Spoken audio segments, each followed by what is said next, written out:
তো রাত্রেবেলা আমি যখন ডিউটি করি, অনেক রাত্রে 3টা-4টার দিকে কিছু লোকজন এসে আমার হাত পা বেঁধে ওই জায়গায়, ওই ধান ক্ষেত ছিল, ধান ক্ষেতের মধ্যে আমাকে ফেলে রেখে, ওই দিন কেউ ডাকাতিও হয়েছিল ওই জায়গায়, তা আমার ওইভাবে বেঁধে রেখে সারা রাত আমি সেই কাদার ভিতরে পড়া অবস্থায়, সকালবেলা যখন মানুষজন হই হুল্লা হয়েছে যে এখানকার ডিউটিতে কে ছিল, তো অমুক ছিল, তা আমার তখন হলো ওই যে মহল্লার থেকে একটু সাইডে আর কি ধান ক্ষেত ছিল, ওই ধান ক্ষেতের মধ্যে আমার হাত পা বেঁধে ফেলে রাখছে।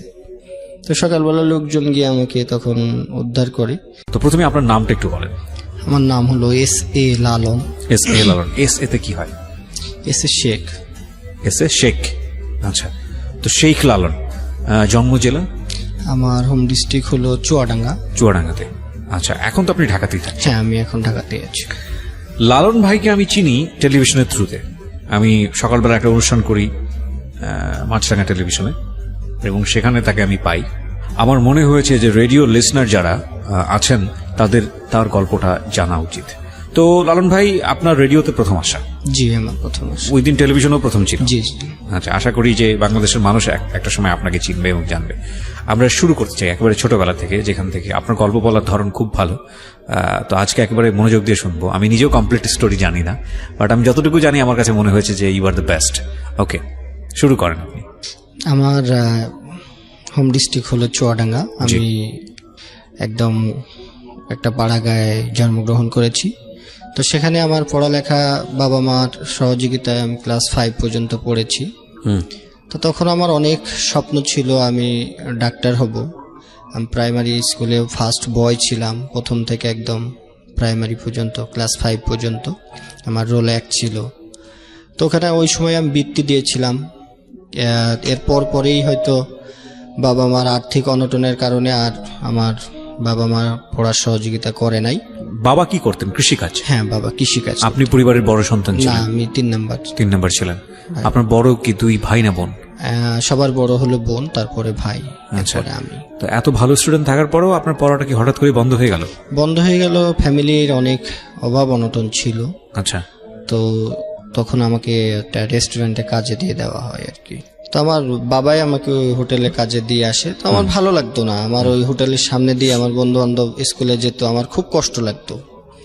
তো এটা নিয়ে বাবার সাথে অনেকবারই বার্গেনিং করছি যে আমি ভর্তি হব। তো তারা এই পড়ার ব্যাপারটা, হয়তো ইচ্ছা ছিল অনেক, প্রত্যেকটা বাবা মারই থাকে, তারা এই সাপোর্টটা দিতে পারে নাই বিধায় আমাকে অনেক সময় তারা এড়িয়ে চলছে বা আমার প্রশ্নের উত্তর দেয় নাই। তো কিছুদিন বলার পরে যখন দেখলাম যে আমার ওই হোটেলের সামনে দিয়ে বন্ধু বান্ধব যায়, তো তারপরে আমি অনেক কষ্টে ওই হোটেলের কাজটা ছেড়ে দিই। আচ্ছা, দিয়ে পরে আবার বাবা মার সাথে আর রাগারাগ করে কথা বলি না। পরে আমি একটা মুদিখানা দোকানে আমি একটা কাজ নিই।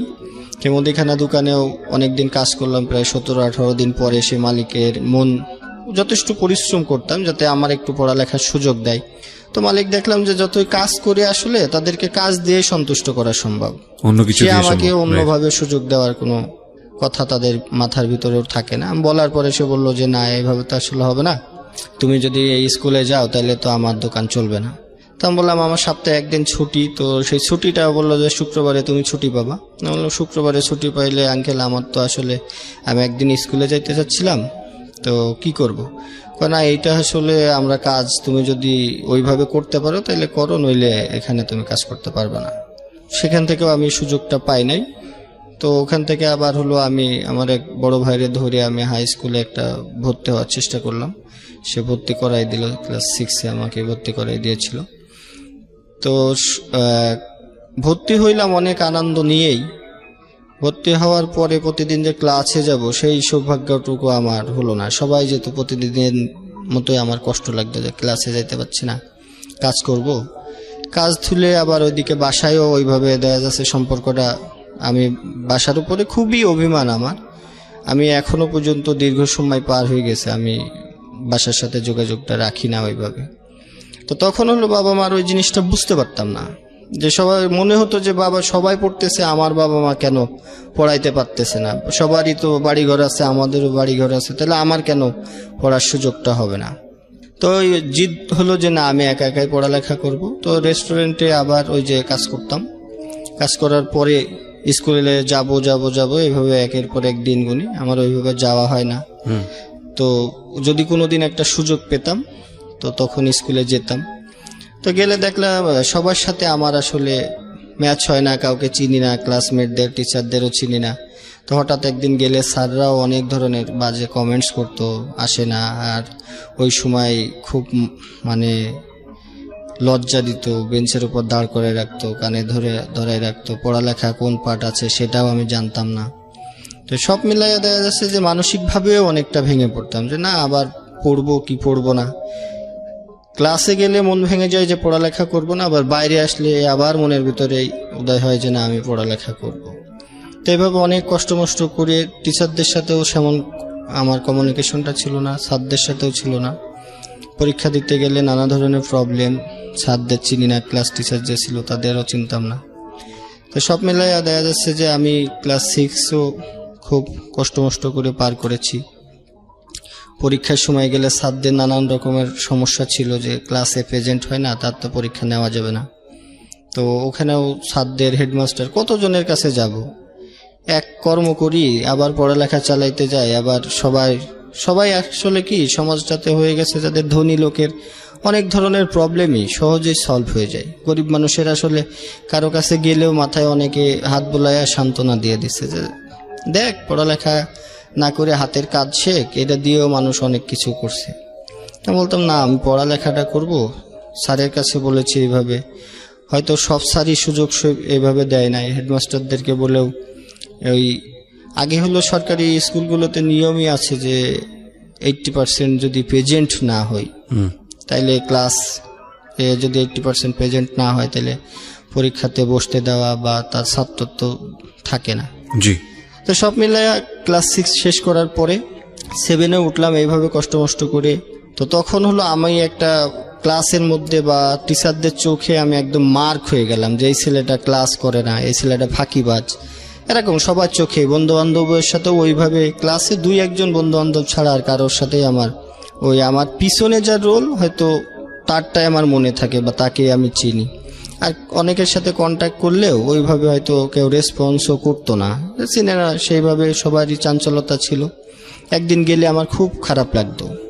যখন 7-এ উঠলাম হেডমাস্টারের কাছে এরকম অভিযোগ যাওয়ার পরে হেডমাস্টার আমার কাছ থেকে একটা বন্ড সই নিয়েছে যে তুমি যদি রেগুলার ক্লাসে না আসো।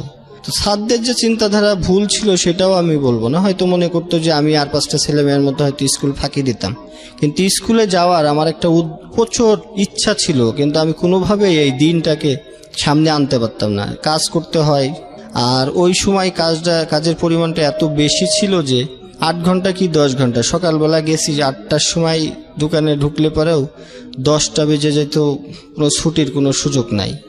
আবার তখন স্কুলও ছিল সকাল 7টায়। হঠাৎ একদিন স্কুলে গেলে দেখা যাচ্ছে যে আমি ক্লাসেই ঘুমিয়ে পড়ছি। তখন তো স্যাররা বিভিন্নভাবে আমাকে কমেন্টস করছে। আর স্যারদের সফট কর্নারটা আমি কখনোই নিতে পারি নাই, ক্লাসে যাই না প্রথম তো ফ্যাক্ট। আবার ওই দিনকে যে ক্লাসে পড়াটা সেটাও হয়তো জানি না, গিয়ে 5-10 মিনিটে হয়তো একটা সাবজেক্ট ক্যাপচার করছি, পরেরগুলো আর পারি না। তো স্যাররা তো তখন অনেক কথা বলতো, গেলে একদিন গেলে সব প্রশ্ন আমারই করতো, মনে হয় সব ধরনের প্রশ্ন স্যাররা সবাইকে বাদ দিয়ে আমাকেই করতো। তা আমি খুব লজ্জা পেতাম। ক্লাসে অনেক দিনও খুব চোখ দিয়ে অঝরে পানি ঝরছে, তারপরেও স্যারদেরকে কোনো সময় এটার কিছু বলতে পারি না, তারপরে চলে আসতাম। তো যখন ক্লাস 7-এ প্রথম সময় পরীক্ষা হবে, তো ওই স্যার আমার পরীক্ষা নিবে না। তো টিচারের কাছে আমি গেছিলাম, ওই সময় আমি একটু অসুস্থ হয়ে পড়ছিলাম। অন্যবার তো 2-1 যাওয়ার সুযোগ হয়েছে। তো প্রথম সাহেব পরীক্ষা পর্যন্ত আমি 3 মাসের মধ্যে 5-7 দিনও ক্লাস করতে পারি নাই। এই ছুটিগুলো পাইলেও আমি কাজে লাগাইতে পারি না। হেডমাস্টারের কাছে অভিযোগ গেছে, হেডমাস্টার আমার কাছ থেকে একটা বন্ড সই নিয়েছে, তুমি যদি ক্লাস না করো এরপরে এইবার হয়তো মেনে নিলাম, এরপরে কিন্তু তুমি আর কন্টিনিউ করতে পারবে না। তা আমি ওই সময় পরীক্ষাটা দিবই এই চিন্তা ভাবনা ছিল। আর বন্ড সইয়ের যে ফলাফল কি হবে এটা ওইভাবে তখন গুরুত্বও দিই না, লিখে দিছি যে আচ্ছা স্যার ঠিক আছে আমি রেগুলার ক্লাস করব। তো তখন পরীক্ষাটা দিলাম। পরীক্ষার পরে আমি তো এরপরেও আর ছুটিও পাই নাই, স্কুলেও যাইতে পারি নাই। তখন বই ছিল আমার মনে হয় 3টা বই কিনতে পারছিলাম আমি, পরের বইগুলোও কিনা হয় নাই। সব মিলাই দেখা যাচ্ছে টাকা পয়সাও ছিল না, ওটার উপরে আর অতটা বেশি গুরুত্ব দেই নাই। পরে মনে হলো যে স্যারও তো আর, তখন দ্বিতীয় সময় পরীক্ষা শুরু হয়ে গেল। এইভাবে 3 মাস চলে যায়। 3 মাসের পর যখন দ্বিতীয় সাময়িক পরীক্ষা, তখন তো আমার মনে হলো যে টাকাও নাই, বইও সব কিনে নাই, আবার স্যারেও তো ঝামেলা করবে, যাক লজ্জা টজ্জা পাওয়ার দরকার নেই, আমি আর ওই স্কুলে যাব না। তারপরে আমি ওই আমাদের থানা লেভেল ছেড়ে আমি একটু ডিস্ট্রিক্ট লেভেলে চলে যাই, যে এখানে আমার কেউ চিনবে না, ওখানে যা করি যেভাবে থাকি জীবনযাপন যেভাবে কাটাই ওখানে কাটাবো। তা আমি থানা লেভেল ছেড়ে আমি একটু ডিস্ট্রিক্ট লেভেলে আমাদের চুয়াডাঙ্গা শহরে চলে আসলাম। তো ওখানে হচ্ছে একটা আমি যে অনেক কিছু চিন্তা ভাবনা করে একটা হোটেলে কাজ নিয়েছিলাম, যে ওখানে দারোয়ানের কাজ নিলাম, যে রাত্রেবেলা আবাসিক হোটেলে দারোয়ানের কাজ। হ্যাঁ, তো ওখানে যদি আমি কাজ করি তাহলে তো সারা রাত্রে তো আমার সমস্যা নাই, সকালবেলা আমি ক্লাসটা যেতে পারবো, স্কুলে যেতে পারবো। হ্যাঁ। আচ্ছা, তখন আপনি নতুন স্কুলে ভর্তি হননি? না, তখন আমি ওই 7 থেকে, তো আমি এখন মাত্র আমি ডিস্ট্রিক্ট লেভেলে আসলাম, ওখানে একটা অবস্থান করব, তারপরে ভর্তি। তো কিছুদিন চাকরি বাকরি করলাম, ওই জায়গায় চাকরি করার পরে আবার হলো যে আশপাশে কোথায় ভর্তি হওয়া যায় বা কোন স্কুলে ভর্তি হওয়া যায়, কাকে ধরে হওয়া যায়।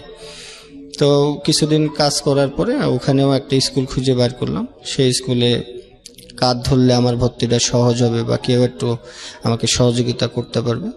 তো ওই জায়গায় একটা ভাইয়ারে ধরে আমি একটা ওই যে চুয়াডাঙ্গা আদর্শ হাই স্কুল নাম ছিল, সেই স্কুলে আমি ক্লাস 8-এ গিয়ে ভর্তি হই। তো উনিও ওই যাকে ধরছিলাম তিনি আবার ওই স্কুলের প্রতিষ্ঠাতার সদস্য যারা থাকে তাদেরই খুব নিকটতম এক ব্যক্তি, উনি গিয়ে ভর্তি করে দিল। তো আমি খুব আনন্দ উল্লাসে ওখানে কাজ করি আর ওখানে ক্লাসে যাওয়ার একটা মনস্থ করলাম। তো সব মিলে রাত্রিবেলা সারা রাত ডিউটি করলে পারে আসলে ওই যে ঘুমটা সকালে থাকে, আবার ওখানে খুব সকালবেলায় স্কুলে যেতে হয় 7টার দিকে। তো আমার ডিউটি টাইমটা পড়ে যায় সকাল 8টা পর্যন্ত। সারা রাত একটু ঘুমানোরও কোনো সুযোগ ছিল না। আবাসিক হোটেলে সারা রাতে ওই গেস্ট আসা যাওয়া করে, তো তাদের আবার ওখানেও একটু সজাগ থাকতাম। ওই গেস্টের হয়তো কিছু এনে টেনে দিলে ওরাও 2-5 টাকা 10 টাকা এরকম দিত আর কি, তখন বকশিস। এটার লোভেও অনেক সময় সারা রাতই সার্ভিস দেওয়ার জন্য চেষ্টা করতাম। তো তাদেরকে এইভাবে সার্ভিস দিয়েছি, কিন্তু সকালবেলা ওই প্রতিদিনের ন্যায় এই ঝামেলাগুলো হয়েই যেত, ক্লাসে যেতে পারতাম না।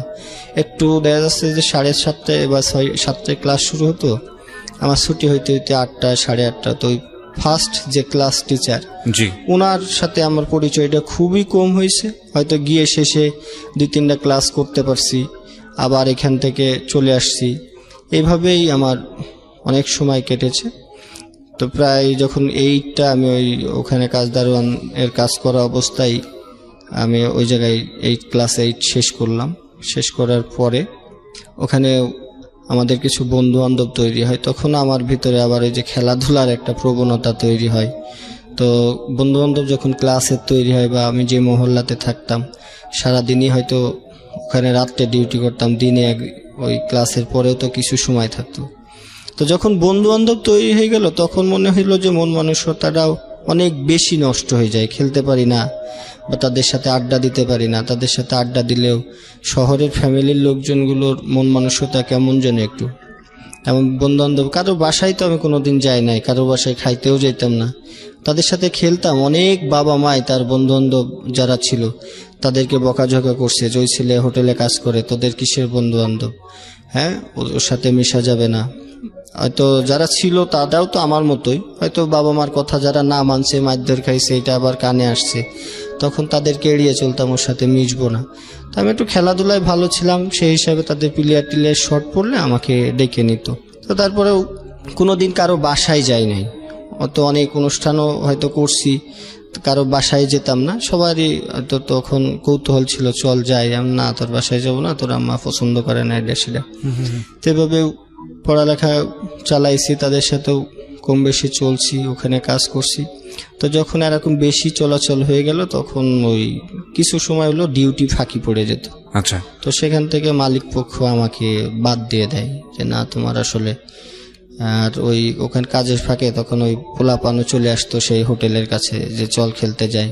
তখন এই ওসিলাই বলতাম যে স্যার বা ম্যানেজার সাহেব যারা ছিল বা মালিক পক্ষ যারা ছিল, তো এভাবে তাদের চোখে যখন পড়ছে চাকরিটা চলে যায়। চলে যাওয়ার সাথে সাথে বন্ধু বান্ধব, তখন তো আসলে কেউ সাপোর্ট দেওয়ার মতো বয়সটা তখন আমার ক্লাস 8-এ পড়া অবস্থা। তো এইটা যখন পড়ি চাকরিটা চলে গেল। এখন তো এই শেষ পর্যায়ে 9-এ ওঠার সৌভাগ্য আমার হলো। আর 9-এ উঠলে ওখানেও টাকা পয়সার ব্যাপার। তখন হলো আমি একটা চার দোকানে কাজ করি। এই যে আপনি এতগুলো দোকান শিফট করছেন বা কাজ করে পড়াশোনা করার চেষ্টা করছেন, ইন দ্য মিন টাইম বাড়ির সঙ্গে যোগাযোগ সম্পূর্ণ অফ? Totally off. ওই যে আমার একটা অভিমান ছিল যে না, তারা আমাকে পড়াতে পড়ায় নাই, আমি তাদের কাছে যাব না। আচ্ছা। তো এর মধ্যে ঈদ যখন আসতো, এর ভিতর তো একটা ঈদেরও পার্ট গেছে, তখন সবকিছু বন্ধ। আমি ওই হোটেলেই থাকতাম, সবার সাথেই আর 5টা মানুষের মতো চলার চেষ্টা করতাম, কিন্তু ঈদের 2-3 দিন আমি কোথাও বাইর হইতাম না। ওই হোটেলের মধ্যে থাকতেন? হোটেলের মধ্যে থাকার চেষ্টা করতাম বা ঘুমাইতাম। 2-3 দিন পরে সব স্বাভাবিক হইলে তারপরে বাইর হইতাম। আর ওই সময় একটা কষ্ট বেশি হতো যে খাওয়া দাওয়াটার একটা খুব কষ্ট। ঈদের সময় হোটেলগুলোর থেকেও যে কিনে খাবো এই সুযোগগুলো হতো না, কারণ হোটেলগুলো বন্ধ থাকতো। আর আমাদের চুয়াডাঙ্গা শহর খুব বেশি একটা বড় শহর, ছোট একটা শহর। হ্যাঁ, ওখানে 2-3টা হোটেলই শুধু রাত্রেবেলা খোলা থাকে। তো কি করতেন, কি খেতেন ওই সময়টা? তা আমার হলো বাকিটা মানে অনেক সময় আছে যে কলা রুটি খেয়ে আমার মানে জীবন কাটছে বেশি আর কি। আমার ব্যাগের মধ্যে কলা রুটি কিনে আমি থুয়ে দিতাম, ওইটা খেয়ে মুড়ির সাথে বা চিড়ার সাথে আমার সম্পর্কগুলো অনেক বেশি। এখনো এই ঢাকাতে আসার পরেও আমার এটার নাকি আছে, গোনা আর শেষ হয় না। তো ক্লাস 9-এ যখন প্রথম সময় পরীক্ষা শুরু হয়ে গেল, তো পরে পরীক্ষার সময়ও আমি ক্লাসে যেহেতু যাই নাই, স্যারদের সাথেও ওই ধরনের একটা বাক বিতর্ক সবসময় থাকে। হেডমাস্টারদের কাছেও আমার পুনরায় পরীক্ষার পারমিশনের জন্য পাঠানো হয় হেডমাস্টারের কাছে গেলাম, তো জিজ্ঞেস করে যে তুমি ক্লাসে আসো না কেন। তো সেখান থেকে কোনোরকমভাবে যদি আমি পারমিশনটা নিয়ে প্রথম সময় পরীক্ষা দেওয়ার পরে যে ওই জায়গায় পরীক্ষা দিলাম, দেওয়ার পরে হলো রেজাল্ট যখন পাবলিশড হলো তখন আমি অঙ্কে ফেল করছি আর কি। তো অঙ্কে ফেল করার পরে আরও বেশি হতাশ। তখন স্যারদের সহযোগিতা তো দূরে থাক, মনে মনে খুব কষ্টও পেলাম। তো অঙ্ক পারতাম না, তো ওই স্যারের বাসায় গেছিলাম। ওই স্যারটার নাম ছিল অজিত স্যার। ওনার বাসায় গিয়ে অনেক রিকোয়েস্ট করলাম যে স্যার কেমনে কি। বলে তুমি তো স্কুলে আসো না, তোমার বিষয় তো এমনি হেডমাস্টার স্যার অনেক ঝামেলা, আমার তো আসলে কিছু করার নাই। আর তুমি যদি কন্টিনিউ ক্লাস না করো হয়তো তোমার আর সহযোগিতা কেউ করবে না কিন্তু। তো আমি বললাম স্যার আমি তো কাজ করি, আমি কিভাবে ক্লাস করব। দেখো একটা স্যার হিসাবে আমি এই ধরনের কোনো উপদেশ তোমাকে দিতে পারবো না, তবে আমরা প্রথম তো বলবো শত কষ্ট হলেও তুমি হলো ক্লাস করো। তো স্যার যাই হোক আমাকে যতটুকু ওনার ইয়েতে মনে হলো উনি ওইভাবে বলল। তা আমি ক্লাস করার জন্য শতভাগ চেষ্টা করলাম। তারপরেও যেহেতু কাজ করি, পরিশ্রম করে বেড়াই, রাত্রে ওখানেও ওই যে ডিউটিটা করতেছি, তো এখান থেকে ক্লাসটা আমার কন্টিনিউ করা হয় নাই। তো রেজাল্ট যখন ফেল করলাম তো ওই স্যারের কাছে আবারও যাই যে স্যার কিভাবে কি করব। তো তখন একটা হতাশা ঢুকে গেল, আমি যদি এইভাবে ফেল করি বা ক্লাসে না যাই আমাকে পরীক্ষা দিতে দেওয়া হবে না। তো সবাই বলতো যে তুমি যদি এই অঙ্কে ফেল করছো, অঙ্ক তোমার কি সূত্র মুখস্থ করা আছে কিনা। আমি বললাম সূত্র আমি সব পারি, কিন্তু আমি প্রয়োগটা আসলে বুঝতাম না তখনও। আচ্ছা, যে কিভাবে ওই অঙ্কের সূত্র প্রয়োগ করতে হয়। তো এইভাবে দিন বুনি, সবাই যেভাবে বলে সবার কাছে যাই যে ভাই আমি অঙ্ক তো সব পারি, সূত্র পারি, তাহলে আমি অঙ্ক পারি না কেন। তো সবার কাছে যখনই যেতাম একটা সাজেশনের জন্য, বড় ভাই ব্রাদার বা টিচারদের কাছে, সে বলল সূত্র মুখস্থ করো। তো আমি সূত্র এমনভাবে মুখস্থ করলাম যে সূত্র মুখস্থ না, তখন আমার টোটালি এটা ঠোঁটস্থ বললে আমার ঠিক আছে। তো ঠোঁটস্থ করেও আমি অঙ্কের সময় আমি অঙ্কটা টোটালি মুখস্থ করে যেতাম। তো মুখস্থ করে গিয়ে তখন ওই খাতাতে দেখতাম যে প্রশ্নপত্র যখন পেতাম হাতে, অঙ্ক কিছুটা ঘুরাই দিত, তখন খুব অঙ্ক ঘুরাইতো। তো একটু ঘুরাই দিলে আমি আর অঙ্ক পারতাম না। আচ্ছা, তো অঙ্ক না পারলে দ্বিতীয় সময় পরীক্ষার সময়ও এই ধরনের আমার ভয় আমার ভিতরে রয়ে গেছে যে আমি তো মানে অঙ্ক পাশ করতে পারবো না। তো ওই স্যারের কাছে আবারও আমি গেলাম যে স্যার কিভাবে সব পরীক্ষায় আমার ভালো হয়, কিন্তু আমার অঙ্কের একটা দুর্বলতা থেকে যায়। তো স্যার যেভাবে সচরাচর বলে যে এখানে আমার কিছু করার নাই, তুমি ক্লাসে আসো না, কোনো স্যাররা তোমার চিনে না, তোমার এই ধরনের সহযোগিতা আমি করতে পারবো না।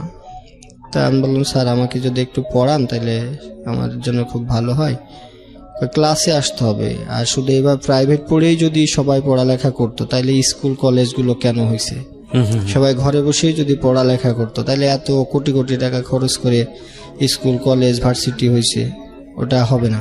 তো স্যারের ওই দিনকেও উনি ওইভাবে আমার সাথে একটা আচরণ করে আমাকে যখন বাইর করে দেয়, আমি আবারও গেছি স্যারের বাসায় যে স্যার ওই ডিউটি শেষ করার পরে আমি সুযোগ পাইলে ওই স্যারের কাছে যেতাম। তখন মানে মনে অঙ্কের হতো- টিচারের কাছে যেতেন? হ্যাঁ, ওই স্যারের কাছেই মনে হয়তো ওই স্যার মনে হয় সব ইয়ে করবে। ওনার কাছে কত হলো, আমি তো একটা সাবজেক্ট দেখি, আর আমি তো তোমাদের ক্লাস টিচার না, আমি তো তোমার যে একটা গার্ডিয়ান টিচার থাকে ওনার সাথে তোমার ভালো লিঙ্ক থাকতে হবে। আমি তো সাবজেক্ট নেই, তুমি পাশ করলে পারে আমাদের কোনো সমস্যা নেই। ক্লাস টিচার তো মার্ক করে, যেটা আমরা বলি যে গার্ডিয়ান হিসেবে যে একজন টিচার থাকে। তো স্যারের কাছে গেলাম যে স্যার আমাকে একটু পড়াতে হবে। তখন বললো যে তুমি আসো, বিকালে আসো। আমি কই স্যার আমি তো কাজ করি, আমি তো বিকালে যেতে পারবো না। তা সকাল 7টায় ক্লাস শুরু হয়, আমি তো আর সকালে কোনো সুযোগ নেই।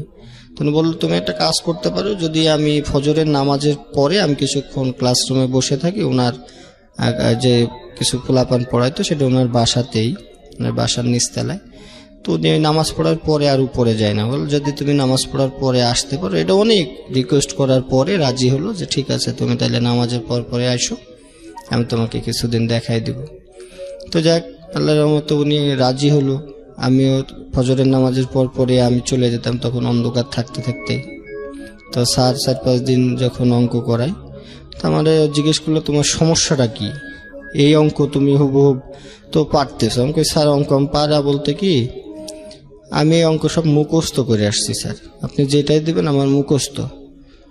তো কয় সমস্যা কি? আমি কই স্যার এই অঙ্কটা যখনই ঘুরাই দেয় তখন তো আমি আর পারি না। তো উনি আবার একটা অঙ্ক দিয়ে, তখন আমি ওই যে আদিলের টেস্ট পেপার নামে একটা বই ছিল, ওখান থেকে উনি 2-1টা অঙ্ক করতে দিল। তো ওইটার থেকে হুবহুব যদি থাকে, আমি টেস্ট পেপার বলেন বা সমাধান যে বইগুলো আছে সবই আমি ফলো করতাম। রাত্রেবেলা যখনই সুযোগ পাইতাম মনে হতো যে আমার এই পড়ালেখাটা বা আমি যদি পাশ করতে না পারি, স্যারদের কাছ তো আমি কোনো রকম সহযোগিতা পাবো না। তো অনেক সমাধান বইও আমার কাছে ছিল। আদিলের টেস্ট পেপারে এমন কোনো অঙ্ক ছিল না যে আমার নজরের বাইরে বা আমি মুখস্থ করি নাই। কিন্তু তখন কি হতো যে হুবহুব বইয়ের সাথে মিলতো না, কিছুটা হইলে চেঞ্জ করে দিত। আচ্ছা। তো স্যারও 2-3 দিন আমার এই প্রবলেমটা উনি ধরতে পারেন। পরে যখন আমি বললাম যে স্যার আমি আসলে কিন্তু অঙ্ক সব মুখস্থ করে আসি, আপনি আমাকে যেইটাই দেন এই আদিল থেকে দেন আর এই সমাধান থেকে দেন, আমার কিন্তু হবে, কিন্তু পরীক্ষার খাতায় যদি চেঞ্জ হয় আমি পারি না। পরে স্যার বললো তুমি কি বুঝো না? আমি কই স্যার এই যখন আপনারা সূত্রটা যে প্রয়োগ করেন এটা আসলে আমি বুঝি না, কিভাবে একটা সূত্র আপনারা দিচ্ছেন, আমি দিলে হয় না। তো উনি আমার তখন ওই সূত্রটা আমাকে বুঝাই দিল যে এইভাবে সূত্র প্রয়োগ করলে তুমি অঙ্ক করতে পারো। ওকে। তো আমি ওভারঅল 10-12 দিনের মধ্যেই আল্লাহর রহমতে অঙ্কটা আমার নিয়ন্ত্রণে নিয়ে নিলাম। তারপরের থেকে ওনার কোচিংয়েও আমি যে সকালবেলা যারা আসতো তাদেরকে ম্যাথটা করানোর, মানে যে অঙ্কে আপনি ফেল করতেন সে অঙ্কে আপনি এখন টিচারের জায়গায় জায়গা নিয়ে নিলেন। ওকে। তো স্যারও আমাকে ওই সুযোগটা দিয়েছিল তখন। কিন্তু তখন কিছুদিন আমার খুব মনের মধ্যে আনন্দ, এরপরে আবার ওখান থেকে চলে এসে আবার সেই কর্মব্যস্ত জীবন, কর্ম করতে হয়। 9 এইভাবে গেল। কিন্তু ক্লাসের ব্যাপারগুলোতে আমাকে প্রতিদিনই অপমান হতে হয়েছে, যে যেদিন কই গিয়েছি টিচাররা হয়তো চিনে না, অপমান করছে, দাঁড় করায় রাখছে, সাবজেক্টগুলো পড়াও অনেক সময় পারি না বলতে কি আমি তো জানিই না যে আজকে কি পড়া হবে। তো সবাই গিয়ে হাসাহাসি করতো, অপমানই করতো। স্যাররা যদি কিছু বলতো তো যারা আমাদের ক্লাসমেট ছিল তারা খুব হাসতো। তা আমি পিছনে গিয়ে বসতাম, আর স্যাররা দেখি মার্ক করে সব আমাকেই বেশি জিজ্ঞাসাবাদ বেশি করতো আর কি। কেউ জানতো না আপনার স্টোরিগুলো, রাইট? আমি কারো কাছে বলতাম না, আমি সবসময় চুপচাপ থাকার জন্য চেষ্টা করতাম। আর যেহেতু রেগুলার যেতে পারি না, এমনিতেই হলো মনটা খুব ছোট থাকে। আবার ওই যে কিছু বন্ধু বান্ধব থাকে, তাদের আনন্দ উল্লাস থাকে, আমি হয়তো সেভাবে একই ক্লাসমেট হইলেও অনেকেই ইগনোর করে যারা বাস্তবভাবে চলাচল করছে। হয়তো যদি আপনি আর 5টা মানুষের মতো সমান তালে যাইতে না পারেন, এটা বাস্তব জীবনটা আসলে অনেক বেশি সত্য কথা, বেশি কঠিন। তো এভাবে অনেক আমি প্রত্যেকটা ধাপ পার হইতে হইলে আমাকে অনেক জনের কাছে অনুরোধ, বিনয়, তাদের কাছে রিকোয়েস্ট, ক্লাসে যায় নাই, এই ধরনের জটিলতা আমার জীবনে সবসময় রয়ে গেছে। আমি তাদের কাছে গিয়েও কেউ কেউ হয়তো সহযোগিতা করছে, না করলে হয়তো আজকে এই পর্যন্ত আসতে পারতাম না। হয়তো ধারাবাহিকভাবে একবারের জায়গায় পাঁচবারের জায়গায় মালিক পক্ষ যারা ছিল, হয়তো স্কুলে জটিলতা হইলে আমি 2 দিন কাজে যাই না, তখন ওই কাজগুলোও আবার বিকালবেলা আসলে মালিকের কাছেও বকাবকি করছি, পড়াশোনা করে তুমি জজ ব্যারিস্টার হইবা, তাই এই তার দোকানে বা এই দোকানে কাজ করার দরকার কি, যাও চলে যাও। সেই সময় আপনি একটা চায়ের দোকানে কাজ করতেন? আমি আবাসিক হোটেলে কাজ করতাম রাতে, আর দিনে করতাম চার দোকানে কাজ, যাতে কিছু টাকাটা বেশি আমি পাই। আর তখন হলো যে হোটেলে কাজ করতাম, আবাসিক হোটেলে, ওখানে আমাদের বেতনটা আমার বেতন ধরা ছিল 600 টাকা মাত্র।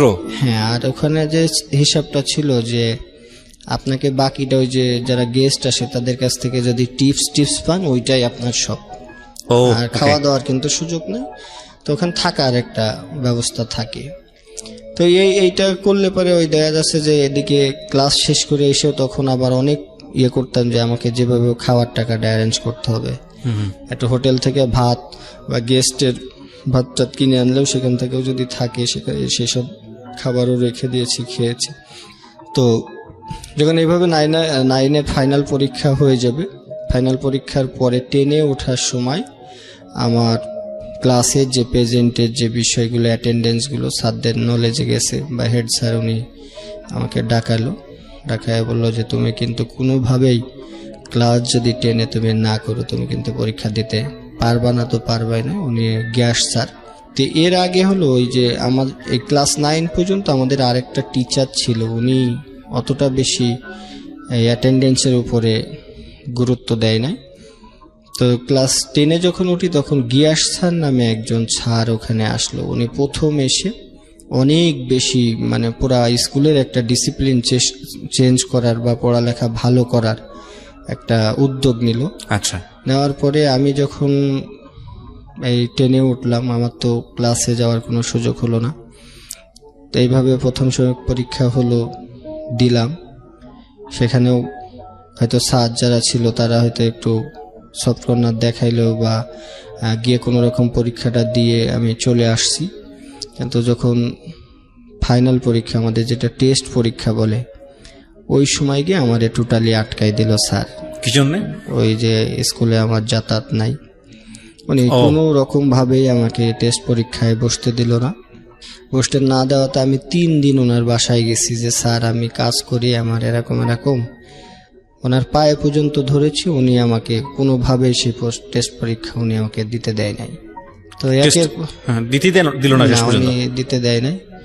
তো খুব কষ্ট পাইলাম। রাত্রে বেলা গেছি ওনার বাসায় বসে থাকতাম যে স্যার, সারাদিন উনি স্কুলে থাকতো, আমি সারাদিন গিয়ে ওনার বাসায় সামনে গোড় করতাম। টেস্ট পরীক্ষা দেওয়ার আর সুযোগ হলো না, উনি পারমিশন দেয় নাই। তো সেই বছর আমার গ্যাপ গিয়েছে, আমি কোনোভাবেই ওই টেস্ট পরীক্ষা কিন্তু দিতে পারি নাই।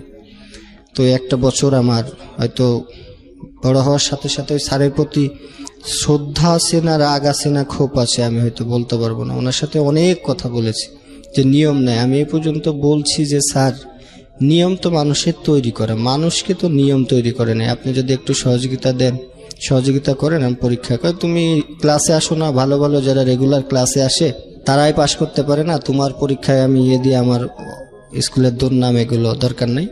তো উনি কোনোভাবেই ওনার জায়গাতে অটল ছিল, উনি আমাকে পরীক্ষা দিতে দেয়নি। সেই বছর আমার একটা গ্যাপ গেছে। এরপরেও আমি আবারও হাল ছাড়ি নাই ওই স্কুল থেকেই। পরের বছর তখন তো ইরেগুলার হয়ে গেলাম, তখন টোটালি আমার বিষয়টা যারা আগের ব্যাচ ছিল তারা তো আর চিনে না পরের ব্যাচে, তখন হয়তো একটু গুরুত্ব হারিয়ে গেল। ইরেগুলার হইলে আমি কম বেশি মাঝে মাঝে যাই, মাঝে মাঝে যাই না। তো তখন একটা 2 রকম অবস্থায়, যে পরীক্ষা দিতে দিলে দিবে, না দিলে নাই। তো পরীক্ষা দিয়ে পাশ করি, যাই হোক আল্লাহর রহমতে ওই বছর আর কোনো আমার প্রবলেম হয় নাই। কিন্তু পরীক্ষা দেওয়া হলো না, ওই বছর পরীক্ষা দেওয়া হয়নি আমার। পরের বছর আমি ইরেগুলার আবার এখানেই কাজ কন্টিনিউ, ওই হোটেলে আর এই 4 দোকানে কাজ করে করে তখন ওই একটা বছর আবারও শেষ করলাম। পরে ওইবার পরীক্ষা দেওয়ার আমার সুযোগ যাক হলো, টেস্ট পরীক্ষায় আর কোনো ঝামেলা হয় নাই। তো তখন বেতন বা টাকা এগুলো পরিশোধ করতেও আমার খুব কষ্ট হতো। তখন বেতন পাইতাম 600, এই 600 টাকা আর ওই যে হোটেলে কাজ করে পাইতাম, মনে করেন যে 600 পাইতাম, আরও কিছু এক্সট্রা পাইতাম, আর ওই বকশিস টকশিস দিয়ে আমি সব টাকাগুলো গুছাইতাম। তো রেজিস্ট্রেশনের সময় আমার 1700 টাকা মনে হয় ওই সময় ফর্ম ফিল আপে লেগেছিল, 1700 টাকা। এই 1700 টাকা আমার তখনকার মনে আছে। ঢাকার একজন গেস্ট ছিল ওই হোটেলে, বাবুল সাহেব নাম ওনার।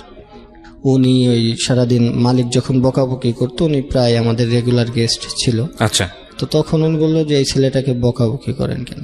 বললো যে ও এই যে এটা ফাঁকি দিয়ে স্কুলে যায়, কি পড়ালেখা করে কি হবে। তো উনি আমার একদিন জিজ্ঞেস করেন, কি ব্যাপার তোমার এরকম?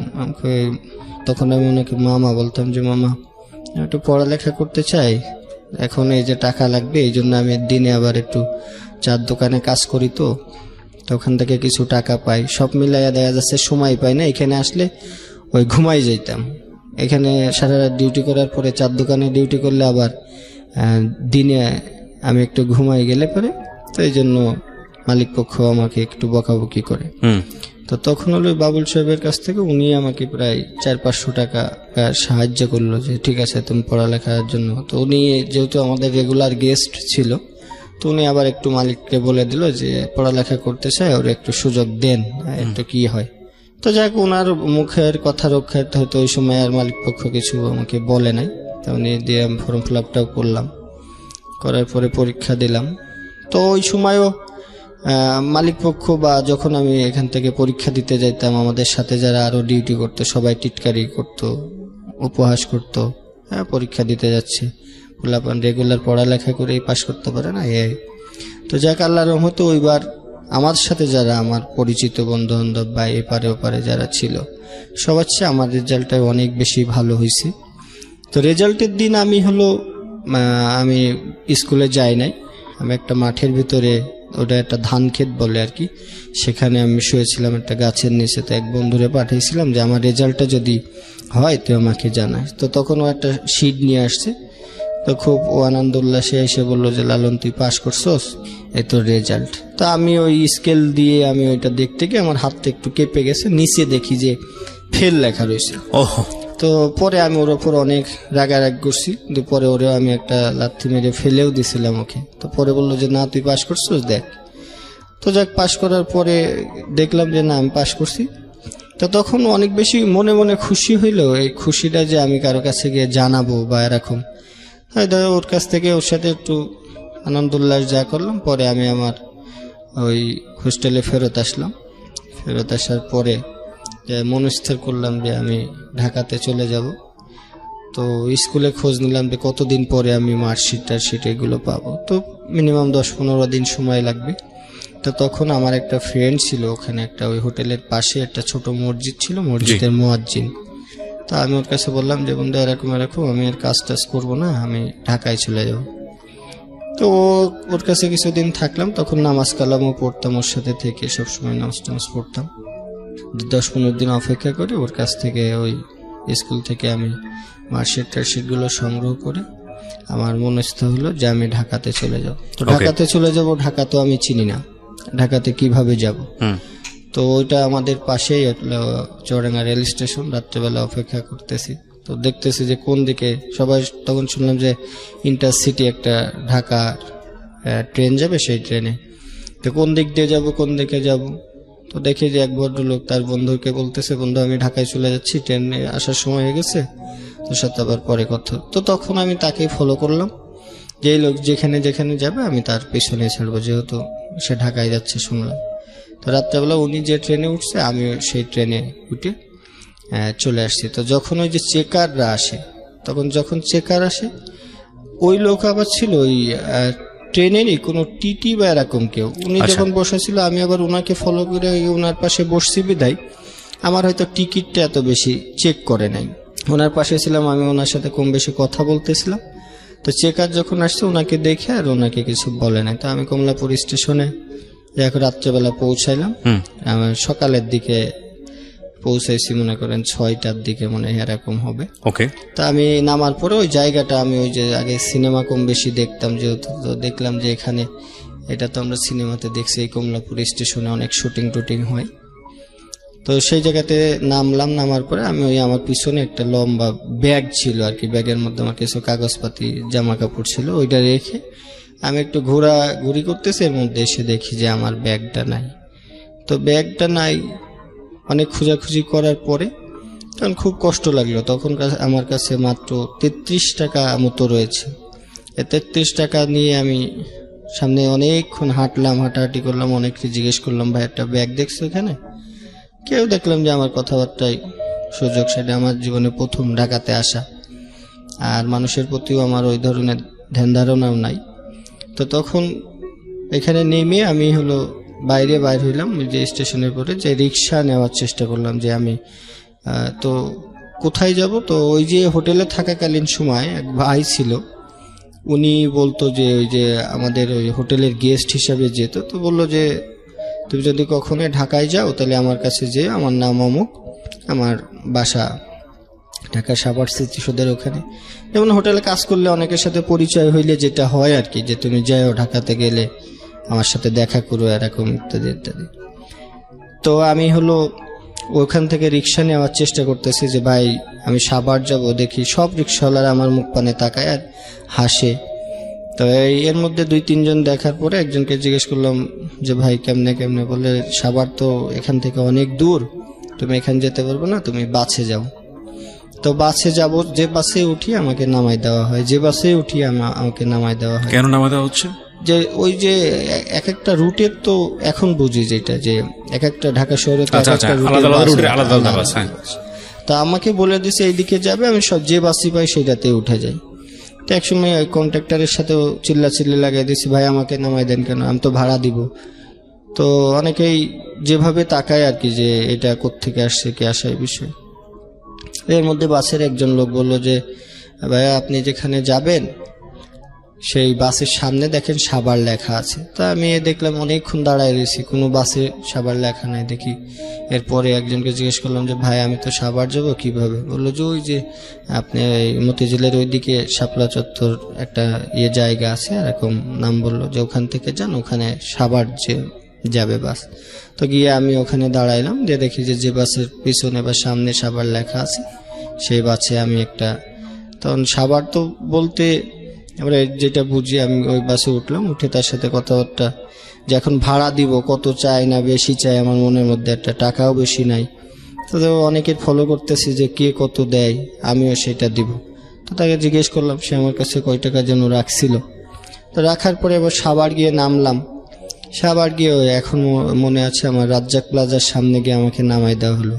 তো ওখানে গিয়ে অনেক মানুষকে জিজ্ঞেস করি যে ভাই এখানে স্মৃতিসৌধ কোথায়? কয় নবীনগর। নবীনগর না ভাই, সাভার একটা স্মৃতিসৌধ আছে। তো কেউই আমার এই কথাটাকে গুরুত্ব দেয় না যে কিসের সাভার স্মৃতিসৌধ আছে। তো আমি এক চার দোকানদারে গিয়ে বললাম যে ভাই এখানে স্মৃতিসৌধটা কোথায়? এখানে তো নয়, নবীনগর স্মৃতিসৌধ। না ভাই সাভারের স্মৃতিসৌধ আছে, আমার এক ভাই ঠিকানা দিয়ে আসছে। তো উনি অনেকেই এই কথাগুলো শোনার পরে বিরক্তি হয়ে আমাকে দেখা যাচ্ছে সেইভাবে কোনো সদ উত্তর দেয় না।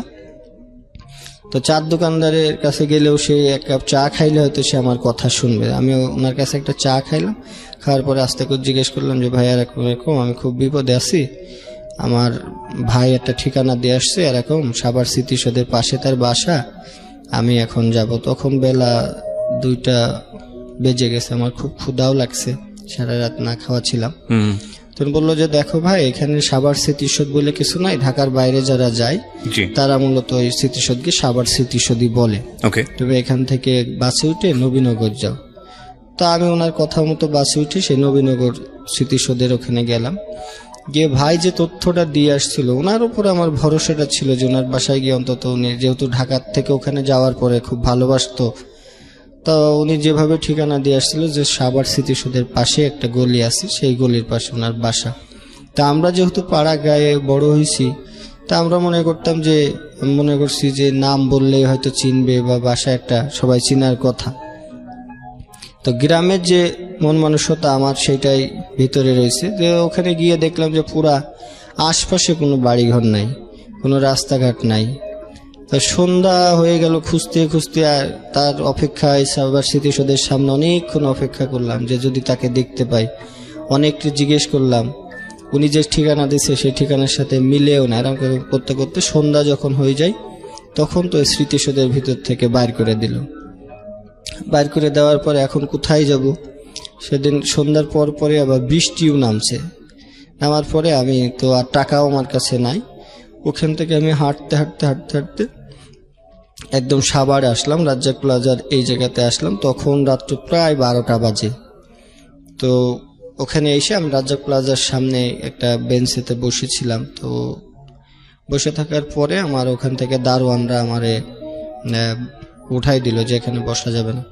তো সাইড গিয়ে আবার আরেকটা জায়গায়, ওইটা রাজ্জাক প্লাজার পাশে মাহাতাব প্লাজা আছে, ওর পাশে একটা গলি দেখলাম যে রাত্রেবেলা অনেক লোকজনের আসা যাওয়া। আমি ওখানে বসলাম। তো ওখানে বসার পরে ওই জায়গাটা ছিল একটু খারাপ, কিছু অসামাজিক কার্যকলাপ ওই জায়গায় হতো। তা আমার এগুলো তখন তো জানা ছিল না। আমি ওই জায়গায় গিয়ে বসছি, তখন ওই দারোয়ান আমাকে উঠাই দেয় যে এখানে বসা যাবে না, যাও। বসা যাবে না এই কারণ তখন আমি তো ছোট ছিলাম, আমার পরনে একটা ট্রাউজার ছিল আর একটা গেঞ্জি, একটা হলুদ কালারের একটা গেঞ্জি ছিল। তো তখন দেখলাম এক মেয়ে এসে বলল যে ও বসে রয়েছে, সমস্যা কি, বৃষ্টির মধ্যে কোথায় যাবে? তো দারোয়ান দেখলাম তার সাথে কি বলা কওয়া করলো, করার পরে বললো যে না থাক। তা আমি আবার সেই মেয়েটা আমাকে জিজ্ঞেস করলো কি সমস্যা তোমার? বললাম আপু এরকম আমি এক ভাইয়ের ঠিকানায় আসছিলাম, তার ঠিকানাও খুঁজে পাচ্ছি না, আমি কোথায় যাব কি করবো, আমার কোনো যাওয়ার কোনো জায়গা নাই, এই জন্য এখানে বসছি, সবাই আমাকে উঠাই দেয় বৃষ্টির মধ্যে। তো উনি আমাকে বললো দেখো এই জায়গা তো এরকম এগুলো তুমি বসে থাকলে ওদের ডিস্টার্ব হবে, এরকম বসা যাবে না। তো ওই মেয়েটা আমাকে বললো তুমি একটা সাইডে দাঁড়াও, আমি আসতেছি। তো যাক, সে খারাপ হইলেও তার মন মানসিকতা অনেক বড় ছিল, এই জন্যই মূলত আজকে আমি তাদেরকে নিয়েই কাজ করার মন মানসিকতা আমার তৈরি হয়েছে। তো উনি বসে থাকার পরে উনি কিছুক্ষণ পরে আমাকে নিয়ে ওনার বাসায় গেল। তো সে ওখানে দেহ ব্যবসা করতো আর কি। তো দেহ ব্যবসা করলে উনি আমাকে তার বাসায় নিয়ে গেল, 2-3 দিন তাকে তার বাসায় আমার তার ভাইয়ের মতো রেখেছে, তার কাছে ওখানে থাকছি। তো 3-4 দিন যাওয়ার পরে উনি মনে হয় আবার ওখানে গেছিল, হয়তো বাড়িওয়ালার ইনফরমেশন আর কি। বাড়িওয়ালা বললো যে তুমি এখানে থাকতে পারবে না, তোমার যে আপু বাইরে গেছিল সে তো এরকম পুলিশের হাতে ধরা খেয়েছে, বাসা ছেড়ে দিতে হবে। তো উনি আমার বাসাতে বাইর করে দিয়ে বাড়ি তালা মেরে দিল। তো আমি আবারও সেই রাজ্জাক প্লাজার সামনে আসলাম। এসে কি করে ওখানে যে রাত পর্যন্ত থাকলাম, দারোয়ানদের বললাম যে আঙ্কেল এরকম। ও তো বললো যে তোমার সেই ম্যাডামটা এখানে পুলিশে ধরে নিয়ে গেছে। তা বললাম যে আমার তো যাওয়ার কোনো জায়গা নাই, আমার একটা চাকরি বাকরি দিবেন। এটা কাকে বললেন? আমি ওই যে দারোয়ানকে, রাইট, হ্যাঁ, রাজ্জাক প্লাজার নিচে যারা ডিউটি করতো। বললো তুমি তো ছোট, দারোয়ানের চাকরি তো ঢাকাতে আসলে এইভাবে হয় না। বয়স কত তখন আপনার? বয়স তখন তো ম্যাট্রিকটা পাস করছি, হয়তো 14-15 এরকম হবে। আর তখন আমি খুব শুকনা ছিলাম আর কি। এখনো যে খুব মোটা তা কিন্তু না। ওকে। তো ওখানে আমি বললো যে এরকম ঠিক আছে তোমার ওই সেদিন আবার ওই জায়গার একটা কমিশনার এরিয়া ছিল, তো দারোয়ানকে যেন আসে নাই। তা আমাকে বললো যে ঠিক আছে তুমি এখানে। যাওয়ার সাথে সাথে দেখলাম যে আমার বলার সাথে সাথে ওরা ওই দারোয়ানের ড্রেস পরায়, হলুদ যে ড্রেসগুলো আছে। তো এটা একটা মাঠে একটা ডিউটি, ওই এনাম মেডিকেলের পিছনে তখন গ্রাম পাহারা দেওয়ার আর কি একটা ইয়ে ছিল। তখন চোর ছিল, ডাকাত ছিল অনেক বেশি। তা আমি নতুন একটা এই ইয়ের ভিতরে আমাকে একটা ডিউটি দিল। ওই সাইড সব ধান ক্ষেত মতো ছিল। তো রাত্রেবেলা আমি যখন ডিউটি করি, অনেক রাত্রে 3টা-4টার দিকে কিছু লোকজন এসে আমার হাত পা বেঁধে ওই জায়গায় ওই ধান ক্ষেত ছিল, ধান ক্ষেতের মধ্যে আমাকে ফেলে রেখে, ওই দিন করে ডাকাতিও হয়েছিল ওই জায়গায়। তা আমার ওইভাবে বেঁধে রেখে সারা রাত আমি সেই কাদার ভিতরে পড়া অবস্থায়, সকালবেলা যখন মানুষজন হই হুল্লা হয়েছে যে এখানকার ডিউটিতে কে ছিল, তো অমুক ছিল। তা আমার তখন হলো ওই যে মহল্লার থেকে একটু সাইডে আর কি ধান ক্ষেত ছিল, ধান ক্ষেতের মধ্যে আমার হাত পা বেঁধে ফেলে রাখছে। তো সকালবেলা লোকজন গিয়ে আমাকে তখন উদ্ধার করে। তো তখন আবার এই যে আমাদের যে গার্ড কোম্পানির যে লোক ছিল তা ইয়ে করলো যে কে ডিউটিতে কে দিছে। তো যাই হোক, ওখানে অনেক বকাঝকা করার পরে আমার ওখানে আর চাকরি করা হলো না, ওখান থেকে বাদ দিয়ে দিল।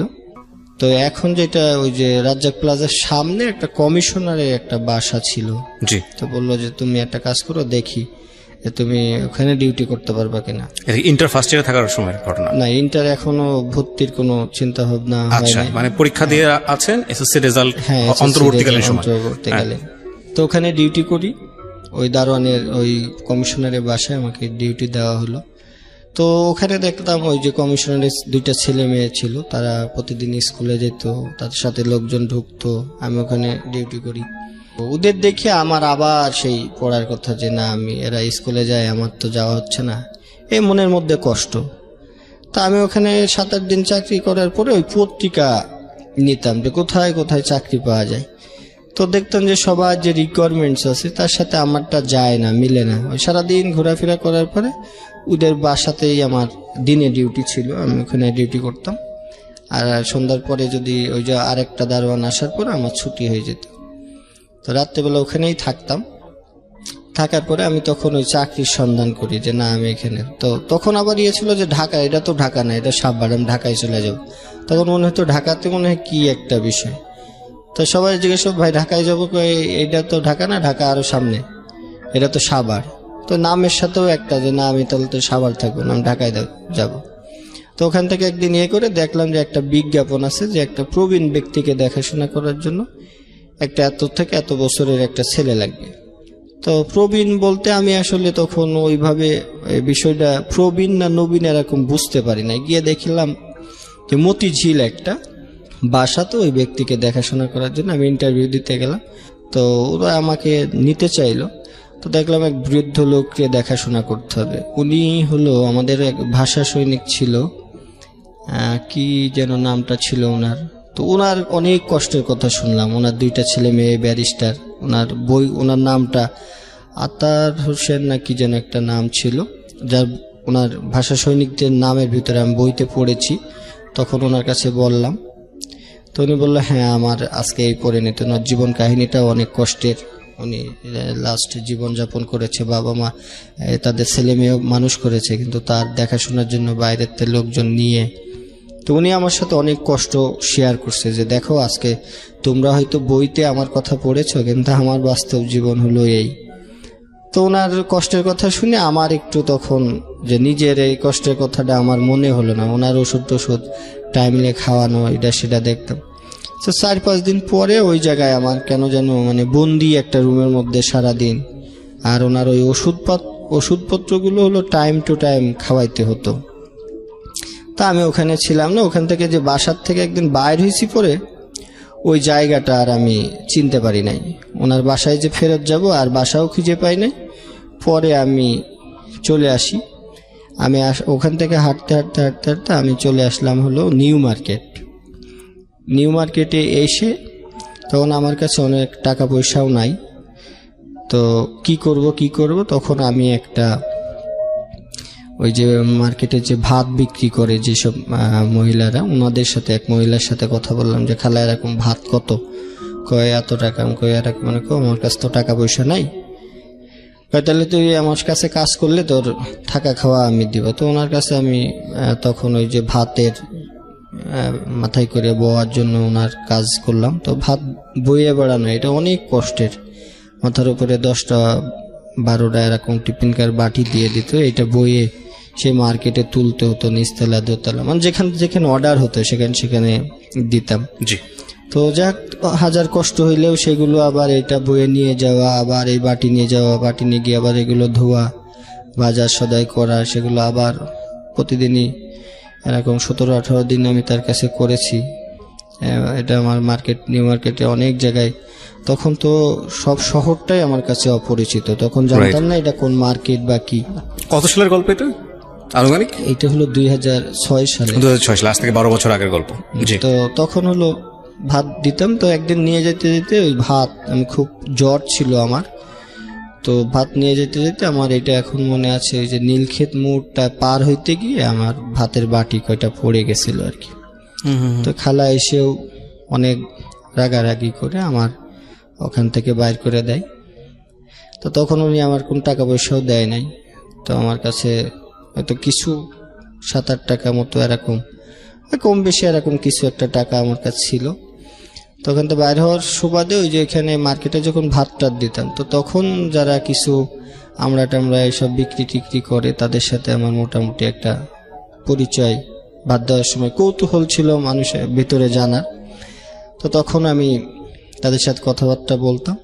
তো ওখানে একটা ছেলের কাছ থেকে একটা আমড়া কিনলাম, কেনার পরে আমি কই এরকম এরকম আমি তো এই কাজটা করতাম, কাজটা তো চলে গেছে। আমি তো ওই কাজটা করার পরে ওই খালা বাইর করে দেওয়ার পরে আমার তখন আর টাকা পয়সা ছিল না।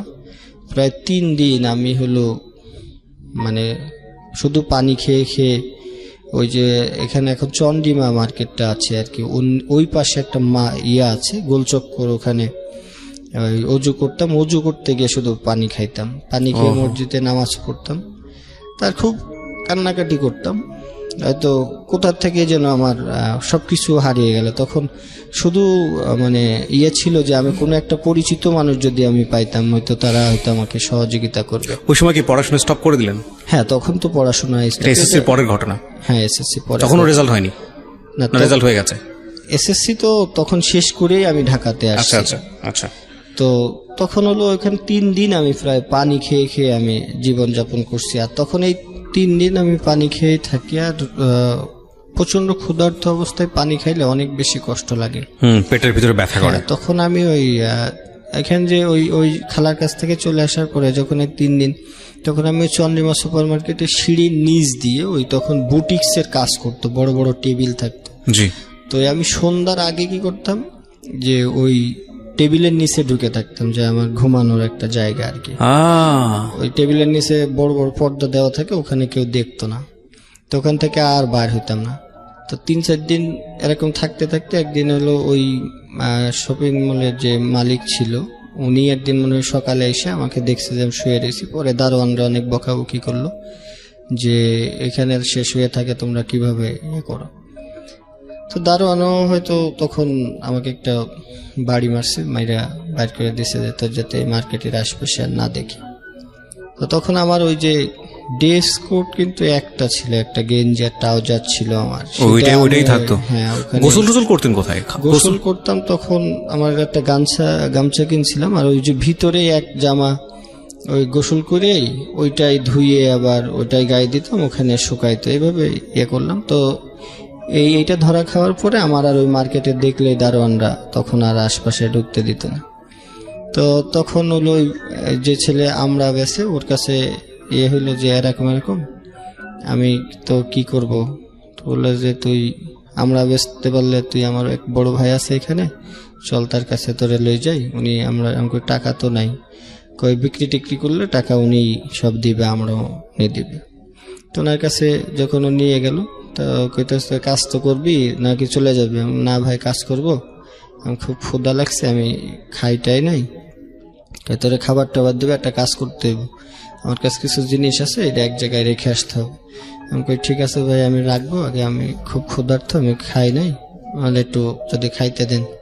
তো উনি আমাকে একটা হোটেলও ভিতরে নিয়ে গিয়ে আমাকে খাওয়াইলো। খাওয়ানোর পরে আমাদের হাতে কি একটা টুপলা জাতীয় জিনিস দিল, সেইটা আমরা 2 জন মিলে কামরাঙ্গের চর নাম বুঝে অমুক জায়গায় এরকম ওখানে গিয়ে দেখলাম যে ওইটা যখন দিলাম সেই জায়গায় দেখি যে ওই মহিলারা বিড়ি টিড়ি খায়। এটা দেখে তো আমার খুব, আমি গ্রাম থেকে আসছি, মহিলারা বিড়ি খায়, আমার কাছে এটা যেন একটু কেমন মনে হলো যে এটা তাহলে কেমন জায়গা। তো ওদের কাছ দিয়ে আসার পর ওরা আমার সে তো তখন আমার বন্ধুই হয়ে গেছে। পরে বললাম কি রে এটা কি? পরে বললো এইটা তো জানার দরকার নেই, চল আমাদের টাকা দিব, আমরা গিয়ে টাকা নিই। তো সারা রাস্তা ভাবতে ভাবতে আসলাম এটা কি দিলাম, আর মহিলারা বিড়ি খাচ্ছে, এটা আমার একটা খুব কৌতূহল, তাহলে মনে হয় জায়গাটা ভালো না। তো পরে এসে আমি ওরা জিজ্ঞেস করলাম যে এটা মনে হয় খারাপ কিছু দিছে। খারাপ হোক আর ভালো হোক তোর বোঝার দরকার নাই, চল টাকা দেবো। তো উনি আসার পরে আমাদের 2 জনকে 20-20 টাকা করে দিল। তো পরে ওরে আমি বললাম যে আমি আর এনার কাছে কাজ টাজ করবো না, আমি নিজেই আমরা কিনে এনে যদি বেচবো। আমরা কিনে এনে তুমি বেচতে পারবো না, এটা ওদের একটা সিন্ডিকেট আছে। আমি যদি কিনে আনি সমস্যা কি? দেখো তুমি বেচতে পারো কিনা। তো তার সাথে আমি বললাম দেখি আমি পারি কি পারি না। আমরা কিনে নিয়ে এসে ওখানে বিক্রি করার জন্য চেষ্টা করলাম। তো দেখলাম যে পোলা পান দিয়ে আমরা সব ফেলে টেলে দিল, ভেঙে টেঙে ফেললো। তো ঢাকা শহরে যেখানেই হোক, একটা যদি কেউ ভিক্ষাও করতে যায় বা এটা, তাদের কিন্তু একটা সিন্ডিকেট থাকে। তো আচ্ছা, যাক, উনি আমাকে চড় থাপ্পড় মেরে ওই জায়গার থেকে, যে এই এরিয়ার মধ্যে, নিউ মার্কেটের মধ্যে যাতে তোর আমি আর না দেখি। তো যাক, ওখানে আর আমার থাকা হলো না। ওখান থেকে আমি করে দেখি যে অন্য জায়গায় চলে যাব। তখন যে হাঁটতে হাঁটতে কোথায় গেছি, গিয়ে দেখি যে ওই সে আবার কমলাপুর স্টেশন। তো কমলাপুর স্টেশনে পরে ওই জায়গায় ওই যে টিএনটি মাঠগুলো আছে, ওখান থেকে হাঁটতেছি কাঁচা বাজারের সামনে। তখন তো আসলে নিরুদ্দেশ, যেদিকে যায় হাঁটতে হাঁটতে যেদিক মন চায় সেদিকে চলে যাব। তো ওখানে গিয়ে ওই জায়গায় তো অনেকগুলো আবাসিক হোটেল আছে। তখন আমি বললাম যে হোটেলে যে একটা কাজের সুযোগ থাকে, এইটা তো আমার একটু অভিজ্ঞতা আছে, কারণ আমি আগে একটা করেছি। তো ওখানে হোটেল আল বেলাল নামে একটা হোটেল আছে, একদম টিএনটি মাঠের সামনে। তো ওখানে গিয়ে আমি বললাম ম্যানেজারে যে ভাই আমার কি কাজ দেওয়া যাবে? না, অনেক জায়গায় ঘোরাঘুরির পরে, ওখানে 7-8টা হোটেল ঘোরার পরে হোটেল আল বেলাল মানে মালিকটা বসা ছিল সন্ধ্যার পরে। তা আমি যাওয়ার পরে তো আমার পোশাক পরিচ্ছদ তো বেশি একটা ভালো না। তো বললো যে আমি লেখাপড়ার জন্য আমি কিছু জানি। তো উনি একটা ছোট দিল যে এটা পড়ো। তো পড়লাম। আচ্ছা ঠিক আছে, তুমি তো এখানে তো হোটেলে তো কাজের টাকা বেশি না। আর স্যার আমার শুধু থাকা খাওয়া হইলেই হবে, আমার টাকা লাগবে না। তো উনি বললো যে ওরা একটা কাজ করো, ওর তো আছে, লেখাপড়া কম বেশি জানে, ওরা আমাদের অফিসের পিয়ন হিসেবে রাখো। তো পিয়ন হিসেবে রাখলাম। তো প্রতিদিনই ওই একটা ড্রেস পরি, রুমের মধ্যে ওইটাই ধুই, ওইটাই গায়ে দিতে। মালিক করে যে কি তোমার ড্রেস নেই? বললাম যে না, আমার ড্রেস নেই। তো যাই হোক, ওখানে ওই যে অনেক দিন কাজ করেছি, অনেক গেস্ট আসতো, তাদের মানে মন জোগায় চলতাম। তো অনেকেই কম বেশি সহযোগিতা করতো। ইন দ্য মিন টাইম বাড়ির সঙ্গে কোনো যোগাযোগ নেই? না, এর মধ্যে বাড়ির ইচ্ছাও হয়নি বাড়িতে যাওয়ার? তখন আমি ইচ্ছা বলতে কি, আমার সারা দিনই খুব কষ্ট, খাওয়া দাওয়া থাকা। যখন ওগুলো নিউ মার্কেটে ছিলাম ওই যে এর ভিতরে, তখন প্রচুর মশা, এমনিতেই ড্রেস নাই। আর যে মশার মানে সারা সকালবেলা উঠে দেখতাম যে প্রচন্ড গা হাত পা জলে, মশায় এই পরিমাণ করছে। আর নিচে তো খুব অন্ধকার ছিল, তখন তো আমি ওখানে পলাই থাকতাম আর কি, শুধু একটু ঘুমানোর জন্য। বাইরে ঘুমাইলো ওই যে বাইর করে দেয়, এটা বাইর করে দেয়, বৃষ্টি হয়। তো মনে হয়নি যে এই যন্ত্রণা সহ্য করার চাইতে অন্তত বাড়িতে গিয়ে তো একটু ঘুমাইতে পারবো? ওই যে একটা জিদ ছিল যে বাবা মা তখন এটা করে নাই, আমার কপালে মনে হয় এই কষ্টটাই লেখা আছে। আর বাসার কথা যে ভাববো, ওই যে বাইর হয়ে চলে আসার পরে মানে সারাদিন দৈনন্দিন কষ্টের কথাই বলতে পারি না। আর পিছন নিয়ে মানে একটু পরে আমার প্রচন্ড ক্ষুধা, আমি এই খাবারের সন্ধানে ঘুরতেছি, পরে কি করতে হবে এই চিন্তা অনেক পরে। মানে 1 ঘন্টা পরে আমার লাইফে কি হবে সেটা নিয়ে আমি চিন্তিত, সুতরাং ওইখানে আর বাড়ি নিয়ে চিন্তা। তখন এই ধরনের কোনো চিন্তা ভাবনা নাই। তখন মনে হতো যে কোথাও একটা জায়গায় করব। তো ওখানে চাকরি করার পরে ওই খাবার দাবার, কিন্তু আবাসিক হোটেলগুলোতে খাবারের কোনো সিস্টেম থাকে না। তো যখন ম্যানেজার ছিল, তুমি কি খাওয়া দাওয়া করো না? আমি বললাম যে আমার কাছে টাকা নাই, এটা তো মাস শেষ হইলে বেতন পাবো। আর তখন ওই যারা পুরান যারা ছিল, তারা ওই গেস্টের টিপস যে নিতে হয় বা করতে হয়, শহরে তো একটু বেশি দেয়। তো বেশি দিলে খাবার কোত্থেকে? আমি তো ওই টাকাটা শুধু জমাইতাম, সন্ধ্যার পরে হিসাব করতাম যে একবারে খাইলে যাতে আমার কালকে খাইতে না হয়। তো রাত্রেবেলা আমি একবারে খাবার খাইতাম। আর সারাদিনেও তখন আমার ইনকামও বেশি হতো না। যারা পুরান ছিল ওরা টিপস বেশি পাইতো, ওরা চাইতো। আমি কখনো কারো কাছে ওইভাবে চেতে পারতাম না, কেমন যেন একটু ভেতরে লাগতো। আর অভিজ্ঞতাও ছিল না। তো প্রতিদিন রাত্রেবেলা একবার খাইতাম, ওই একবার খেয়েই আমি সারাদিন কাটাইতাম। তো কিছু কিছু টাকা আমি জমাইতাম। তখন মনে হলো যে আমার পড়ালেখা করতে হবে। এটা হলো প্রায় 6 মাস চলে গেল। তো আশপাশে ওই যখনই ছুটি পেতাম, রাত্রেবেলা আমার ডিউটি নিতাম সবসময় রাতে। সবাই দিনে ডিউটি করার চেষ্টা করে, আর আমি বলতাম যে আমার ডিউটিটা রাতে দেন। তো রাতে ডিউটি করতাম ওই 7টা পর্যন্ত, ওই হোটেল সার্ভিসে কাজ করতাম। সকাল 7টা-8টার পরে সবাই আসার পর আমার ছুটি দিত। তখন আমি এই না ঘুমায়া কি করতাম, যে আশপাশে তখন এই স্কুল খুঁজে বেড়াইতাম যে কোথায় ভর্তি হওয়া যায়। তখন নটরডেম কলেজগুলো ওইগুলো আছে, তো ওই সাইডে আমি ঘুরতাম, তো দেখতাম যে সবার পরিবেশ বা অন্যরকম, সবার কাছে তথ্য নিলাম যে নটর ডেম কলেজ তো অনেক ইয়ে ব্যাপার, তো এখানে তো অনেক ডিসিপ্লিন আছে বা নিয়ম শৃঙ্খলা অনেক। তো দেখলাম যে এই জায়গায় তো তাহলে আমার হবে না, তো নর্মাল স্কুল কলেজ আমি খুঁজে তখন এইভাবে চিনি না। আমার বিজয়নগর, শান্তিনগর থেকে শুরু করে অনেক রাস্তা, ঢাকাতে অনেক বেশি রাস্তা আমার হাঁটা ভিতরে আছে, অনেক অলিগলি আমি হেঁটেই পার করেছি। আর তখন চেনার বা জানার কোনো, যে এইদিকে যায় যে স্কুল পাবো সেই ঠিকানা নেই। এমনও জায়গা গেছে যে ওখানে গেছি, গিয়ে আর চিনে আসতে পারতেছি না, মানে যেদিকে দু চোখ যায় শুধু হাঁটছেন, শুধু খুঁজি যে স্কুল ড্রেস পরা থাকলে তাদের পিছন এরা কোথায় যায়, কিসে পড়ে, এই অনুসরণ করতে আমি করতাম। তখন কি আপনি ইন্টার ফার্স্ট ইয়ার ভর্তি হওয়ার জন্য? হ্যাঁ, ইন্টার ফার্স্ট ইয়ার ওকে। তো ওখানে একটা কলেজের তথ্য নিলাম যে কেমন লাগে এরকম। আমি তখন 2700 টাকা মতো ভর্তিতে লাগবে। আমি ওখান থেকে এই 2700 টাকা জমানো আমার একটা তখন উদ্দেশ্য হয়ে গেল যে ভর্তি হইতে হলে তো আমার টাকা তো জোগাড় করতে হবে। তো আমি খেয়ে না খেয়ে সবার কাছ থেকে অনুরোধ করে টিপস নিয়ে ওই টাকা আমি 2900 টাকা মতো, ওখানে এক ভাই ছিল তার কাছে আমি জমা রাখতাম ওই হোটেলে। তো ভর্তি কনফার্ম করছি আমি হলো ঢাকা কমার্শিয়াল কলেজ, ধানমন্ডি, এই জায়গায়। ওকে। এই চতুর সাইড ঘুরে আমি এখানেই দেখছি একটা কম, আবার ওই স্কুলটা দেখলাম যে একটা বাগান টাকার মতো, তো সরকারি, তাইলে তো অনেক সুযোগ সুবিধা পাবো। তো তখন আমি কমার্সের ব্যাকগ্রাউন্ডে ছিলাম, আবার এটা কমার্শিয়াল কলেজ ছিল।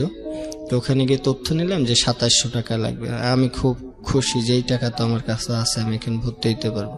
তো স্কুলটা তত জাঁকজমক, কলেজটা তত জাঁকজমক দেখলাম না, বললাম যে তাইলে মনে হয় এখানে আমার একটু সুযোগ হবে। তো দারোয়ানের কাছ থেকে আমি সব তথ্য নিলাম কেমনে কি করণ যায়। তো ফর্মও আমি কিনে নিয়ে গেলাম, গিয়ে খুব খুশি ওই হোটেলে ফেরত গেলাম, ভর্তি ফর্ম, হ্যাঁ ভর্তি ফর্ম নিয়ে গেলাম। তো ওখানে খুব আনন্দ লাগে যে আমি ভর্তি হব। ওখানে যাওয়ার পরে সেই যে ভাইয়ের কাছ থেকে আমি টাকাটা জমা রাখছিলাম, গিয়ে দেখি উনি ওখান থেকে টাকা পয়সা নিয়ে চলে গেছে চাকরি বাকরি ছেড়ে। তো ওই ভাইরে অনেক খুঁজে বেড়াইছি যে ভাই আমার টাকাটা লাগবে। ম্যানেজারে বললাম যে ভাই এরকম আমি তো ওনার কাছে টাকা রাখছিলাম। তো যাক, ওনাকে আমি আর খুঁজে পাই নাই। তো সেইবারও আমার আর টাকার জোগাড় হয় নাই, ওই বছরও আমার ড্রপ আউট আছে। শুধু এইটুকুর জন্য আপনার এই একটা বছর ড্রপ আউট। তো পরে ওই জায়গায় আর ওই ওনার যে জীবন গল্প, প্রিয় শ্রোতা, এটা উনি বলে যাচ্ছেন ধারাবাহিকভাবে, কিন্তু আপনারা যদি অনুভব করতে পারেন একটা রাতের কষ্ট, একটা মোমেন্টের কষ্ট, একটা দিনের কষ্ট, তাহলে ওনার জীবন গল্প দিয়ে একটা সিনেমা বানানো সম্ভব। It's a story, unbelievable story. এই জন্যই আমরা বলি জীবন নাটকের চেয়েও নাটকীয়। যখন টাকাটা নিয়ে গেল তখন আমি অনেক ওই ম্যানেজারকে বললাম যে ভাই এরকম, ওনার কাছ থেকে তো আমি টাকা জমা রাখছি। তো ম্যানেজার বললো দেখো এগুলো তো তোমাদের মতো আসে যায়, ওর হিসাবে চাকরি ছেড়ে চলে গেছে। তো অনেক জায়গায় তার যা পরিচয় ছিল ওই আশপাশে আমি মনে করলাম যে সে হয়তো হোটেলে কাজ করবে। তো অনেক জায়গায় খুঁজলাম, তো পেলাম না। এদিকে ভর্তির সময়ও পার হয়ে গেল। তো মনের কষ্টে ওই হোটেলের ওইদিকে কাজটা ছেড়ে দিয়ে যে আমার তাহলে তো আর কোথায় ডেট আছে দেখলাম যে তখন সবগুলোই ডেট 2-5 দিনের মধ্যে সবগুলো কলেজেরই ভর্তির সময় শেষ হয়ে যাবে। তো যাক, সে বছর আমার আর ভর্তি হতে পারলাম না, টাকাও আর জোগাড় করতে পারিনি। পরে আমি ওই জায়গা ছেড়ে আমি চলে গেলাম যে না, এইটাতে 10 টাকা 5 টাকা দিয়ে আমার আসলে হচ্ছে না, আমার টাকাটা জোগাড় করতে হবে। তো 3,000 টাকা 2700 টাকা আমার কাছে একটা চ্যালেঞ্জ মনে হলো। তো তখন আমি চলে গেলাম ওই জায়গার থেকে করে বাদামতলি, যে ওই ফল টল ভ্যানে টেনে করে দিলে আমি কিছু টাকা পাবো। তো বাদামতলি যখন ওই ফলের যে কার্টুনগুলো থাকে, কার্টুনগুলো ভ্যানে টেনে উঠাই দিলে বা একটু বাইরে দিয়ে আসলে, এক কথায় তখন হলো আমি লেবারের যে কাজটা আমি তখন শুরু করলাম। তো ওখান থেকে কাজ করার পরে অনেকদিন, প্রায় 1,000-2,000 টাকা তো এর মধ্যে এই যে ঘুমানোর যে বিষয়গুলো ছিল এগুলো হলো রাত্রে কিন্তু অনেক ঢাকা শহর আমি অনেক হেঁটে হেঁটে কাটাইছি, যে ঘুমানোর জায়গা নাই, যে কোনো জায়গা দাঁড়াইলে বা একটু সুযোগ পাইলে যেখানে ঘুমাইলে এটা হয়তো উঠাই দিছে। তো বাদামতলী যখন কাজ টাজ করি তখন একজনের সাথে হলো যে তুমি এই কাজটা না করে তুমি একটা ব্যবসা করো। তো ব্যবসা আমি কিভাবে করবো? এই যে ফল নিয়ে তুমি যদি বেচো তাহলে তোমার তো টাকা নাই। তো তখন উনি ওই যে কাজ করলাম কিছুদিন, কাজ করার পরে সদরঘাটে আমার কিন্তু অনেক দিন আমার ঘুমানোর আছে। সদরঘাটে কোথায় ঘুমাতেন? স্টেশনের এই ইয়েগুলোতে, মানে যেখানে একটু সুযোগ পাইতাম যে ফাঁকা জায়গা, এই জায়গায় কেউ কিছু বলবে না, তাহলে সেখানে থাকি। হয়তো কিছুক্ষণ পরে বকাঝকা করলে উঠে চলে গেছি। তো টাকাগুলো তখন আমি এই প্যান্টের যে ভাঁজ থাকে, আর রাত্রেবেলা থাকলে আমাদের কাছে ওই ছিনতাইয়ের বিষয়গুলো 2-3 জন ধরে টাকা পয়সা নিয়ে নিত। তখন আমি ওই প্যান্ট এই বেল্টের নিচ দিয়ে একটা কেটে ওর ভিতর যে ডাবল সেলাই থাকতো ওর ভিতরে আমি গুছাই রাখতাম। প্যান্টের নিচে যে ভাঁজ থাকে এইটার ভিতরে টাকা ঢুকা রাখতাম। হ্যাঁ, তখন রাখতাম যাতে সারাদিন মনে করেন যে যাই হোক আমার ওই টাকার প্রতি একটা থাকতো, যে টাকা জমাতে হবে আমাকে ভর্তি হওয়ার জন্য। 700-800 টাকা যখন হলো তখন আমি 1 কার্টন ওই যে আপেল নিয়ে একজনের কাছ থেকে পাল্লা টাল্লা কিনে আমি তখন ব্যবসার জন্য, এখন ওই এলাকায় তো হবে না, তখন চলে আসলাম এই যে শহীদ সরোয়ার্দী মেডিকেল কলেজের এই সামনে। তো ওখানেও দেখলাম যে এক ধরনের, এখানে বসলে উঠাই দেয়, এখানে বসলে উঠাই দেয়, করতে দেয় না। এই জায়গায় চলে আসার উদ্দেশ্য হলো এই যে কলেজটা আমার আশপাশে আছে, আমি যা কিছু করব, যেহেতু এটা ধানমন্ডির ওই যে কমার্শিয়াল কলেজটা, তখন যে এই আশপাশেই আমার একটা অবস্থান করতে হবে, আর প্রতিদিন ওই কলেজের খোঁজ রাখতাম আবার কবে ফর্ম ছাড়বে। এভাবে যাক তখন টাকা পয়সা কিছু, আমি ওখানেও ফলের দোকানদারি করেছি, ফল বিক্রি করছি, ওখানে চার দোকানদারি করছি। তো দিন রাত পরিশ্রম করতে করতে আমার পুরা জন্ডিস হয়ে যায়। জন্ডিস যখন হয়ে গেল তখন ওই যে ডাব পড়া, কেউ কবিরাজি বুদ্ধি দেয়, এইটা বুদ্ধি দেয়, ওখানে থাকতে থাকতে তখন তো একজনের সাথে পরিচয় হয়েছে। তো আমার এই যে 2 হাত এখনো কাটা আছে, তো কবিরাজের বুদ্ধিতেই আমার 2 হাত কাটতে হয়েছে যে জন্ডিস নামাবে।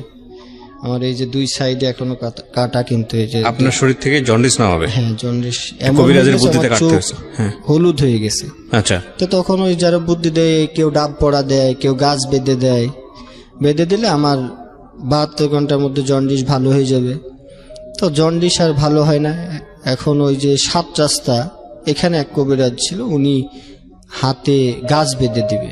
গাছ বেঁধে দিলে আমার 2 হাত একদম মাংস খসে যাওয়ার মতো অবস্থা। এই যে 2টা এখনো কিন্তু স্পট আছে, 2 পাশে দেখতে পাচ্ছি। তো এই 2টা স্পট 2 দিন 2 বার বাঁধলো যে তোমার জন্ডিস অনেক বেশি হয়ে গেছে, এটা তোমার একটাতে হবে না, 2টা বাঁধতে। তো 2টা বাঁধলাম প্রচুর যন্ত্রণা করে।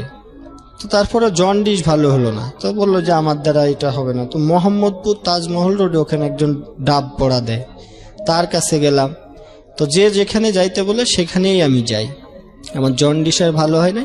তো তখন হলো, কারণ সারা রাত ওই যে দোকানদারি করতাম, দিনে ফল বেচতাম, এই খাওয়া দাওয়ার ঠিক নাই, ঘুমানোর ঠিক নাই, তো এইটার কারণেই মূলত আমার জন্ডিসটা হয়ে গেছে। তারপর আমার লক্ষ্য ছিল যে আমার ওই 3000 টাকা আমাকে জোগাড় করে আমার, আর তখন আমি ওই যে সামনে এই যে মুক্তিযুদ্ধ একটা ছিল, শহীদ সরোয়ার্দীর সামনে মুক্তিযুদ্ধ একটা বিল্ডিং ছিল, এখন এটা ভেঙে অনেক বড় হয়ে গেছে। ওইটার পাশেই আমি কিছুদিন একটা বক্স মতো করে কাঠ দিয়ে একটা বড় 3-4 হাত জায়গা মতো নিয়ে, তো যাই হোক তখন আমার কিছু টাকা হয়েছিল, তো একটা বক্স মতো করে ওই ফল টল যে রাখতাম, আর ওর ভিতরে কাউকে জানাইতে দিতাম না, রাত্রেবেলা চুপ করে ওই বক্সের ভিতরে গিয়ে আমি ঘুমাই থাকতাম। তো এখানে ঝড় বৃষ্টি যাই হোক, উপরে তিরপল দেওয়া আমার, তো ওখানে ফলের ব্যবসা করতাম। তো কিছুদিন ওই যখন একটা দোকান দিলাম তখন জায়গাটা আবার মানুষের নজরে পড়লো, তখন এই দখল নিয়ে নেয়, ও দখল নিয়ে নেয়, মুক্তিযোদ্ধারা এখান থেকে পোলাপান এসে যে দোকানকে চালায়, এটা টাকা দিতে হবে এরকম। তো আমি বললাম যে ভাই এরকম এরকম, আমি তো করি না, এখানে দোকান করতে হলে টাকা দিতে হবে। তখন একটা নির্ধারিত ছিল যে এই টাকাটা, তাও আমি দিয়েছি। তো কিছুদিন পরে ওইগুলো পুলিশে ভেঙে টেঙে দিল। তা আমার সব চালানটা যেটা গুছাইছিলাম তখন ওই দোকানটার মধ্যে সব ছিল। তো পুলিশে ভেঙে দিল, ফল টল ওখান থেকে নিয়ে চলে গেল। তখন আবার আমি শূন্য হয়ে গেলাম।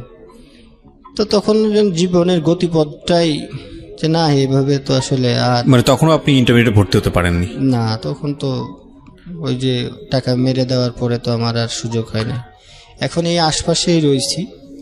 তো ফলের দোকান ওইগুলো যখন ভেঙে দিল তখন আর আমার হলো না, মনটা খুব খারাপ হয়ে গেল যে এখন কি করব। তখন একটা এই যে ফার্ম গেটের এই জায়গায় একটা স্টুডিওতে আমি কাজ নিলাম। তো স্টুডিওতে কাজ নিলে তো উনি আমার বেতন ধরলো তখন 1600 টাকা। তা 1600 টাকা নিজের খাইতে হবে, থাকতে হবে। তো তারপরেও যেহেতু এখন আর পুঁজিপাটটা নাই, তো কি করব। তখন ওই সাইডে খুব কমের মধ্যে একটা ছিট ভাড়া নিলাম। ওই যে গিয়ে দেখলাম যে ওই মালিককে বললাম যে আমার তো থাকার জায়গা নাই, কেমনে কি করব। বললো তুমি এই যে এই এলাকা পানে যাও, এই এলাকায় গেলে সিট ভাড়া পাবা। তো সব সিট ভাড়া দেখি বেশি বেশি বেশি। তো তখন ওই গার্মেন্টসে যেসব ছেলে মেয়েরা থাকে তাদের সাথেই এটা একটা সিট নিলাম। 300 টাকা ভাড়া, জি 300 টাকা না 280 টাকা যেন একটা রুমের সিট ভাড়া।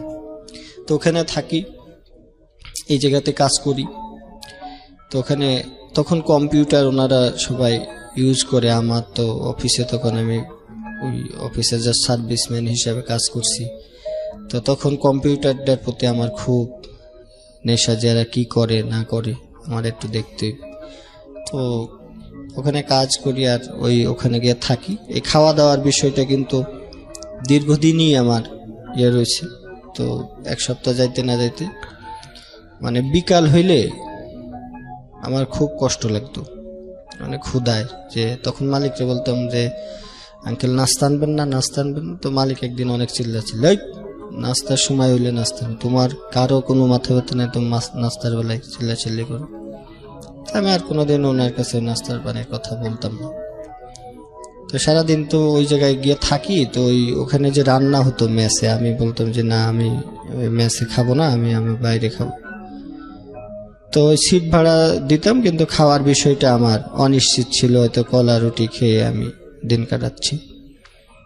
তো একদিন হলো কম্পিউটার ধরছিলাম। তো কম্পিউটার ধরার পর ওই যে আন্দাজে ক্লিক করতে করতে ওই যে ডেস্কটপের যে আইকনগুলো থাকে, ওইটা আইকন হিডেন যে অপশনটা রয়েছে, ওই অপশনটায় ক্লিক হয়ে গেছে। দিয়ে এখন আর ডেস্কটপে কিছু দেখা যাচ্ছে না। আমি তো ভয়তে অনেক শেষ। ওখানে যে কম্পিউটার অপারেটর ছিল ওই ভাইরে কইতেছে যে ভাই এরকম এরকম। আমি তো কম্পিউটারে হাত দিছিলাম, এখন কি যেন কিছু লেখা টেখা নাই। তো উনি একটা সুযোগ নিল, কয়তো তোমার কম্পিউটার তো নষ্ট করে লইছো, ভাইরাস ধরছে, তুই হ্যান করছস ত্যান করছস। তা আমি ওনার পা ধরছি যে ভাই আপনি মালিককে বললেন না, আমার চাকরিটা খুব না, এটা তো অনেক ঝামেলা আছে, ভাইরাসে সব খেয়াল হয়েছে, এগুলো আনতে হইলে তো খরচ আছে। ভাই আমি বেতন পাইলে আপনারে আমি সব দিয়ে দিম, কয় টাকা লাগে বলে। এইটা প্রায় 300 টাকা লাগবে। ভাই আমি বেতন পাইলে, না বেতন পাইলে এখন কালকেই তো এগুলো ঠিক করতে হবে, কাজ করবো কেমনে। তো ওই ফটোশপের আইকন টাইকনগুলো যেগুলো থাকে ওই যে ক্লিক করলে এখন তো বুঝি, তো ওই আইকনগুলো জাস্ট হিডেন রয়েছে, আর একটা রিফ্রেশ দিলে হয়তো চলে আসতো। তখন তার এটা জানতাম না। তো বললো যে তুই আর কোন দিন কম্পিউটার ধরবি? আমি না ভাই ধরবো না, এবার মতো মাফ করে দেন। ঠিক আছে, আমি 300 টাকা দিচ্ছি, দিয়ে এটা ঠিক করে আনতেছি, তুই মালিকের কাছ থেকে টাকা নিয়ে আমার আজকে কালকের মধ্যে। তো মালিকেরকে অনেক রিকোয়েস্ট করে যে আঙ্কেল আমার 300 টাকা লাগবে। তো ভাই তুমি কাজ করছো কয়দিন, টাকা তো এইভাবে অ্যাডভান্স দেওয়া যাবে না। তো মালিকও দেয় না, ওনারও বলি যে ভাই আপনি একটু, আমি তো টাকা দিয়ে কম্পিউটার ঠিক করছি। তো উনি যা কি ঠিক করে আর একজনকে ডাক দিল। এটাই তো বন্ধুরে অন্য কাজের জন্য ডাক দিছে, কিন্তু আমারে বলছে যে এটা ঠিক করার জন্য ডাক দিছে। তো উনি আমার কাছ থেকে 300 টাকা ওই সময়, আমি 17-18 দিন পরে যখন টাকা পাই ওনাকে দিছি। দেওয়ার পরে আর আমি কোনোদিন কম্পিউটার ধরি নাই। তো তখন আমার মনে হলো যে এই কম্পিউটারটা আমার শিখতে হবে। তো এখন 9টায় আমার ডিউটি হয় ওই স্টুডিওতে। আর এদিকে স্টুডিও উনি মাঝে মাঝে ভিডিও করতে পাঠায়, এইটা করতে পাঠায়। তো ডিউটি ছিল সকাল 9টা থেকে রাত্র 10টা পর্যন্ত দোকান খোলা থাকবে। এরপরেও আমার উনি 10টা 11টা পর্যন্ত আমাকে খাটাইছে। তো খাটানোর পরে তখনও কিছু মনে করি নাই। তখন মনে হতো যে কম্পিউটারটা জানলে ওই যে অপারেটর ভাইয়ের যে বেতন, তখন ওই অপারেটরের বেতন ছিল মানে 2800 টাকা, 2800 বা 3200। আমি যদি শিখতে পারতাম ওই অপারেটরের কত রেসপেক্ট করে মালিক, তার যা বলে তাই শুনে। আর আমার তখন মনের মধ্যে আমার খুব কষ্ট যে কম্পিউটারটা যদি আমি জানতাম, তো ওনার কাছে জানতে চাইতাম যে ভাই এটা কি দিয়ে কাজ করেন, কেমনে করেন। তো উনি এগুলো শিখাইতে চাইতো না। তাই এগুলো বহুত কঠিন কাজ, আমরা এটার ইঞ্জিনিয়ার ইডা সিডা বলে আমাকে দাবায় রাখতো যে এটা করো ওইটা করো। আমরা মূলত অফিসে এখন যেগুলো করি, যে পিয়ন টিয়ন বা যারা সহকারী থাকে তাদেরকে যারা ভালো এক্সপার্ট আছে এরা সহজেই এখনো আমাদের ভিতরে এই কাজগুলো করে, যে সে শিখে গেলে হয়তো আমার কদর কমে যাবে। কিন্তু আসলে আমি জানি না এগুলো কতটুকু সত্য। তো ওনারা যখন কাজ করতো মনে হতো কম্পিউটারটা কি যেন একটা জিনিস, তারা আমাকে ধরতেই দেয় না, আশপাশে আসতেই দেয় না। যদি একদিন কম্পিউটার অনটাও আমাকে করতে বলছে, তা আমার সে খুশি মনে হয় আর পৃথিবীতে কেউ হয়নি, যে আজকে কম্পিউটারটা তো অন্তত আমি অন করতে পারছি। তো তখন করলাম যে ওই ডিউটি শেষে ছুটি, তখন মানুষ যখন খুব বেশি অসহায় হয় তখন সমাজের সব মানুষই সুযোগ নেয়। ওনাদের সপ্তাহে একদিন ছুটি আছে, কিন্তু আমি 30 দিনই আমাকে ডিউটি করতে হয়, 30 দিনই ডিউটি করতে হয়।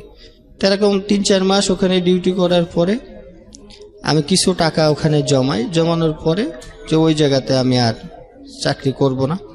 তো তখন আমি এই ফার্মগেট এই এরিয়া ছেড়ে চলে গেলাম মিরপুর 10-এ। মিরপুরে কাজ করার পরে ওখানে আমার কিছু প্রমোশন হলো, যে আমি যেহেতু একটা স্টুডিওতে কাজ করেছি, ওই জায়গায় আমি মিরপুর ডিজিটাল কালার ল্যাব ওইটার নাম। তো ওখানে আমি কাজ যখন জয়েন করলাম, যে স্টুডিওর কোনো কাজই তো আমি পারি না, ছবি টবিগুলো তুলতে পারি, এইগুলো একটু ভালো আমার জানা আছে।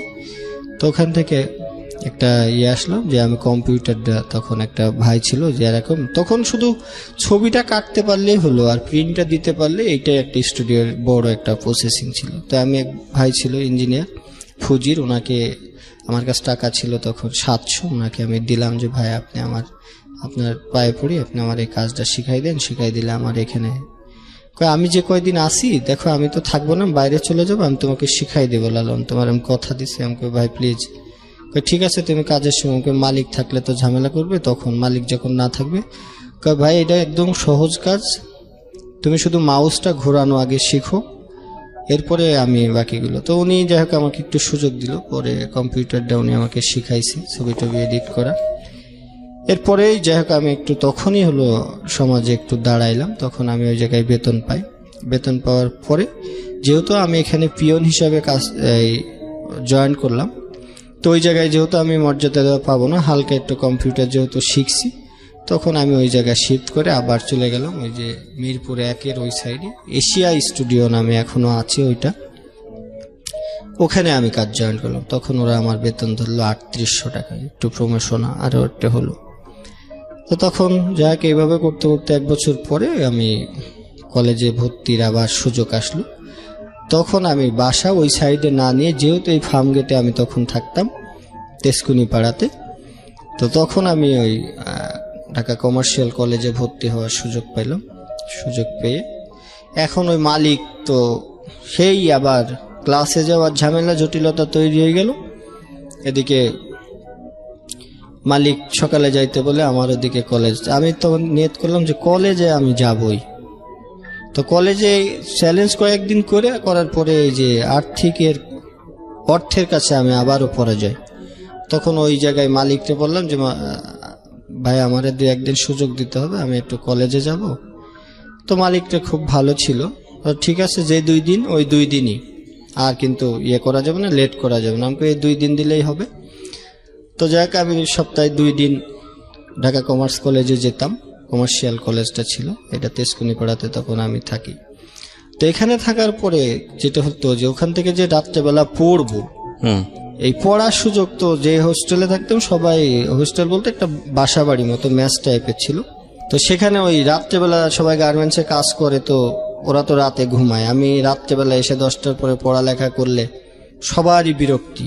তো ওখানে আমার হোস্টেল থেকে নোটিশ দিয়ে দেওয়া হলো ওই বাসার যে আন্টি ছিল যে না এখানে থাকা যাবে না, রাত্রেবেলা পড়ালেখা করলে সবাই গার্মেন্টসে কাজ করে, ওরা ভোরবেলা যেতে পারে না।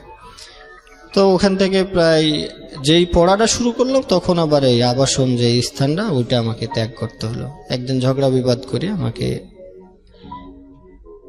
ভাঙতি মাসের মধ্যে আমাকে বাইর করে দেয়, যে এখানে তো থাকা যাবে না এই ব্যাপার। উনি ঢাকা শহরে সবাই একটু প্রফেশনাল, তো সেখানেও আবার যেহেতু ঢাকা শহরে ম্যাচ পাওয়া যায়, আমি অন্য জায়গায় ম্যাচ নিলাম, ওই 4-5 দিন পরে জটিলতা। তো তখন চিন্তা করলাম যে বাসার সাথে যেখানে ওই মানে রোডের যে লাইটগুলো জ্বলে এমন একটা বাসা নিব যাতে ওই লাইটের এটা আমি জানলার পাশে যাতে থাকলে, এইটা খুঁজে মনের মতো তো আসলে বাসা পাওয়াও কষ্ট। তো গরমের মধ্যে লেপ বা খেতা একটা গায়ে দিয়ে আমি এরকম আলো ইয়ে করেও আমি পড়ালেখা আমি করেছি। তো এই কলেজেও টিচাররা কিন্তু সেই 7-8 যে ঘটনাগুলো এখানেও ক্লাসে যায় না, অপমান অপদস্থ। তো আমি খ শাখায় ছিলাম, আমার রোল ছিল এখানে 90 আর 91 ছিল আর একটা মেয়ে। তো মেয়েটা একটু পাগলি টাইপের ছিল আর কি, সবাই বলতো। তোর সাথে আমার খুব মিল, ওর কাছ থেকে আমি তথ্য নিতাম, আর এখানে তো যাওয়া হয় নাই।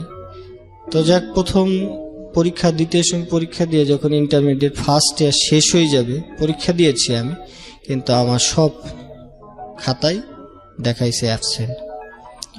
তো আমি রেজাল্ট নিতে গিয়ে দেখি যে আমি পরীক্ষায় বলে দিই না, আমি টোটাল ফেল। তা আমি সে প্রিন্সিপাল স্যারের কাছে আমি গিয়ে বললাম যে স্যার আমি পরীক্ষা দিছি। কয় না তোমার প্রেজেন্টই তো নাই। আমি স্যার প্রেজেন্ট নাই, ঠিক আছে স্যার আমি কাজ করি এই জন্য স্যার আমি আসতে পারি নাই। তো ওই স্যারটার এটা আমার মনে হয় ভাগ্যটা অনেকটা ভালো। তো ওই স্যার আমার কোনো কথাবার্তা শুনলো না, যে সব স্যারে কি তোমাকে ফেল দিছে। আমি কই স্যার দেখেন শুধু একটা সিগনেচার না স্যার, আমি অনেক পড়ে তারপরে এতগুলো সাবজেক্ট পরীক্ষা দিছি স্যার, কোনোভাবেই একটা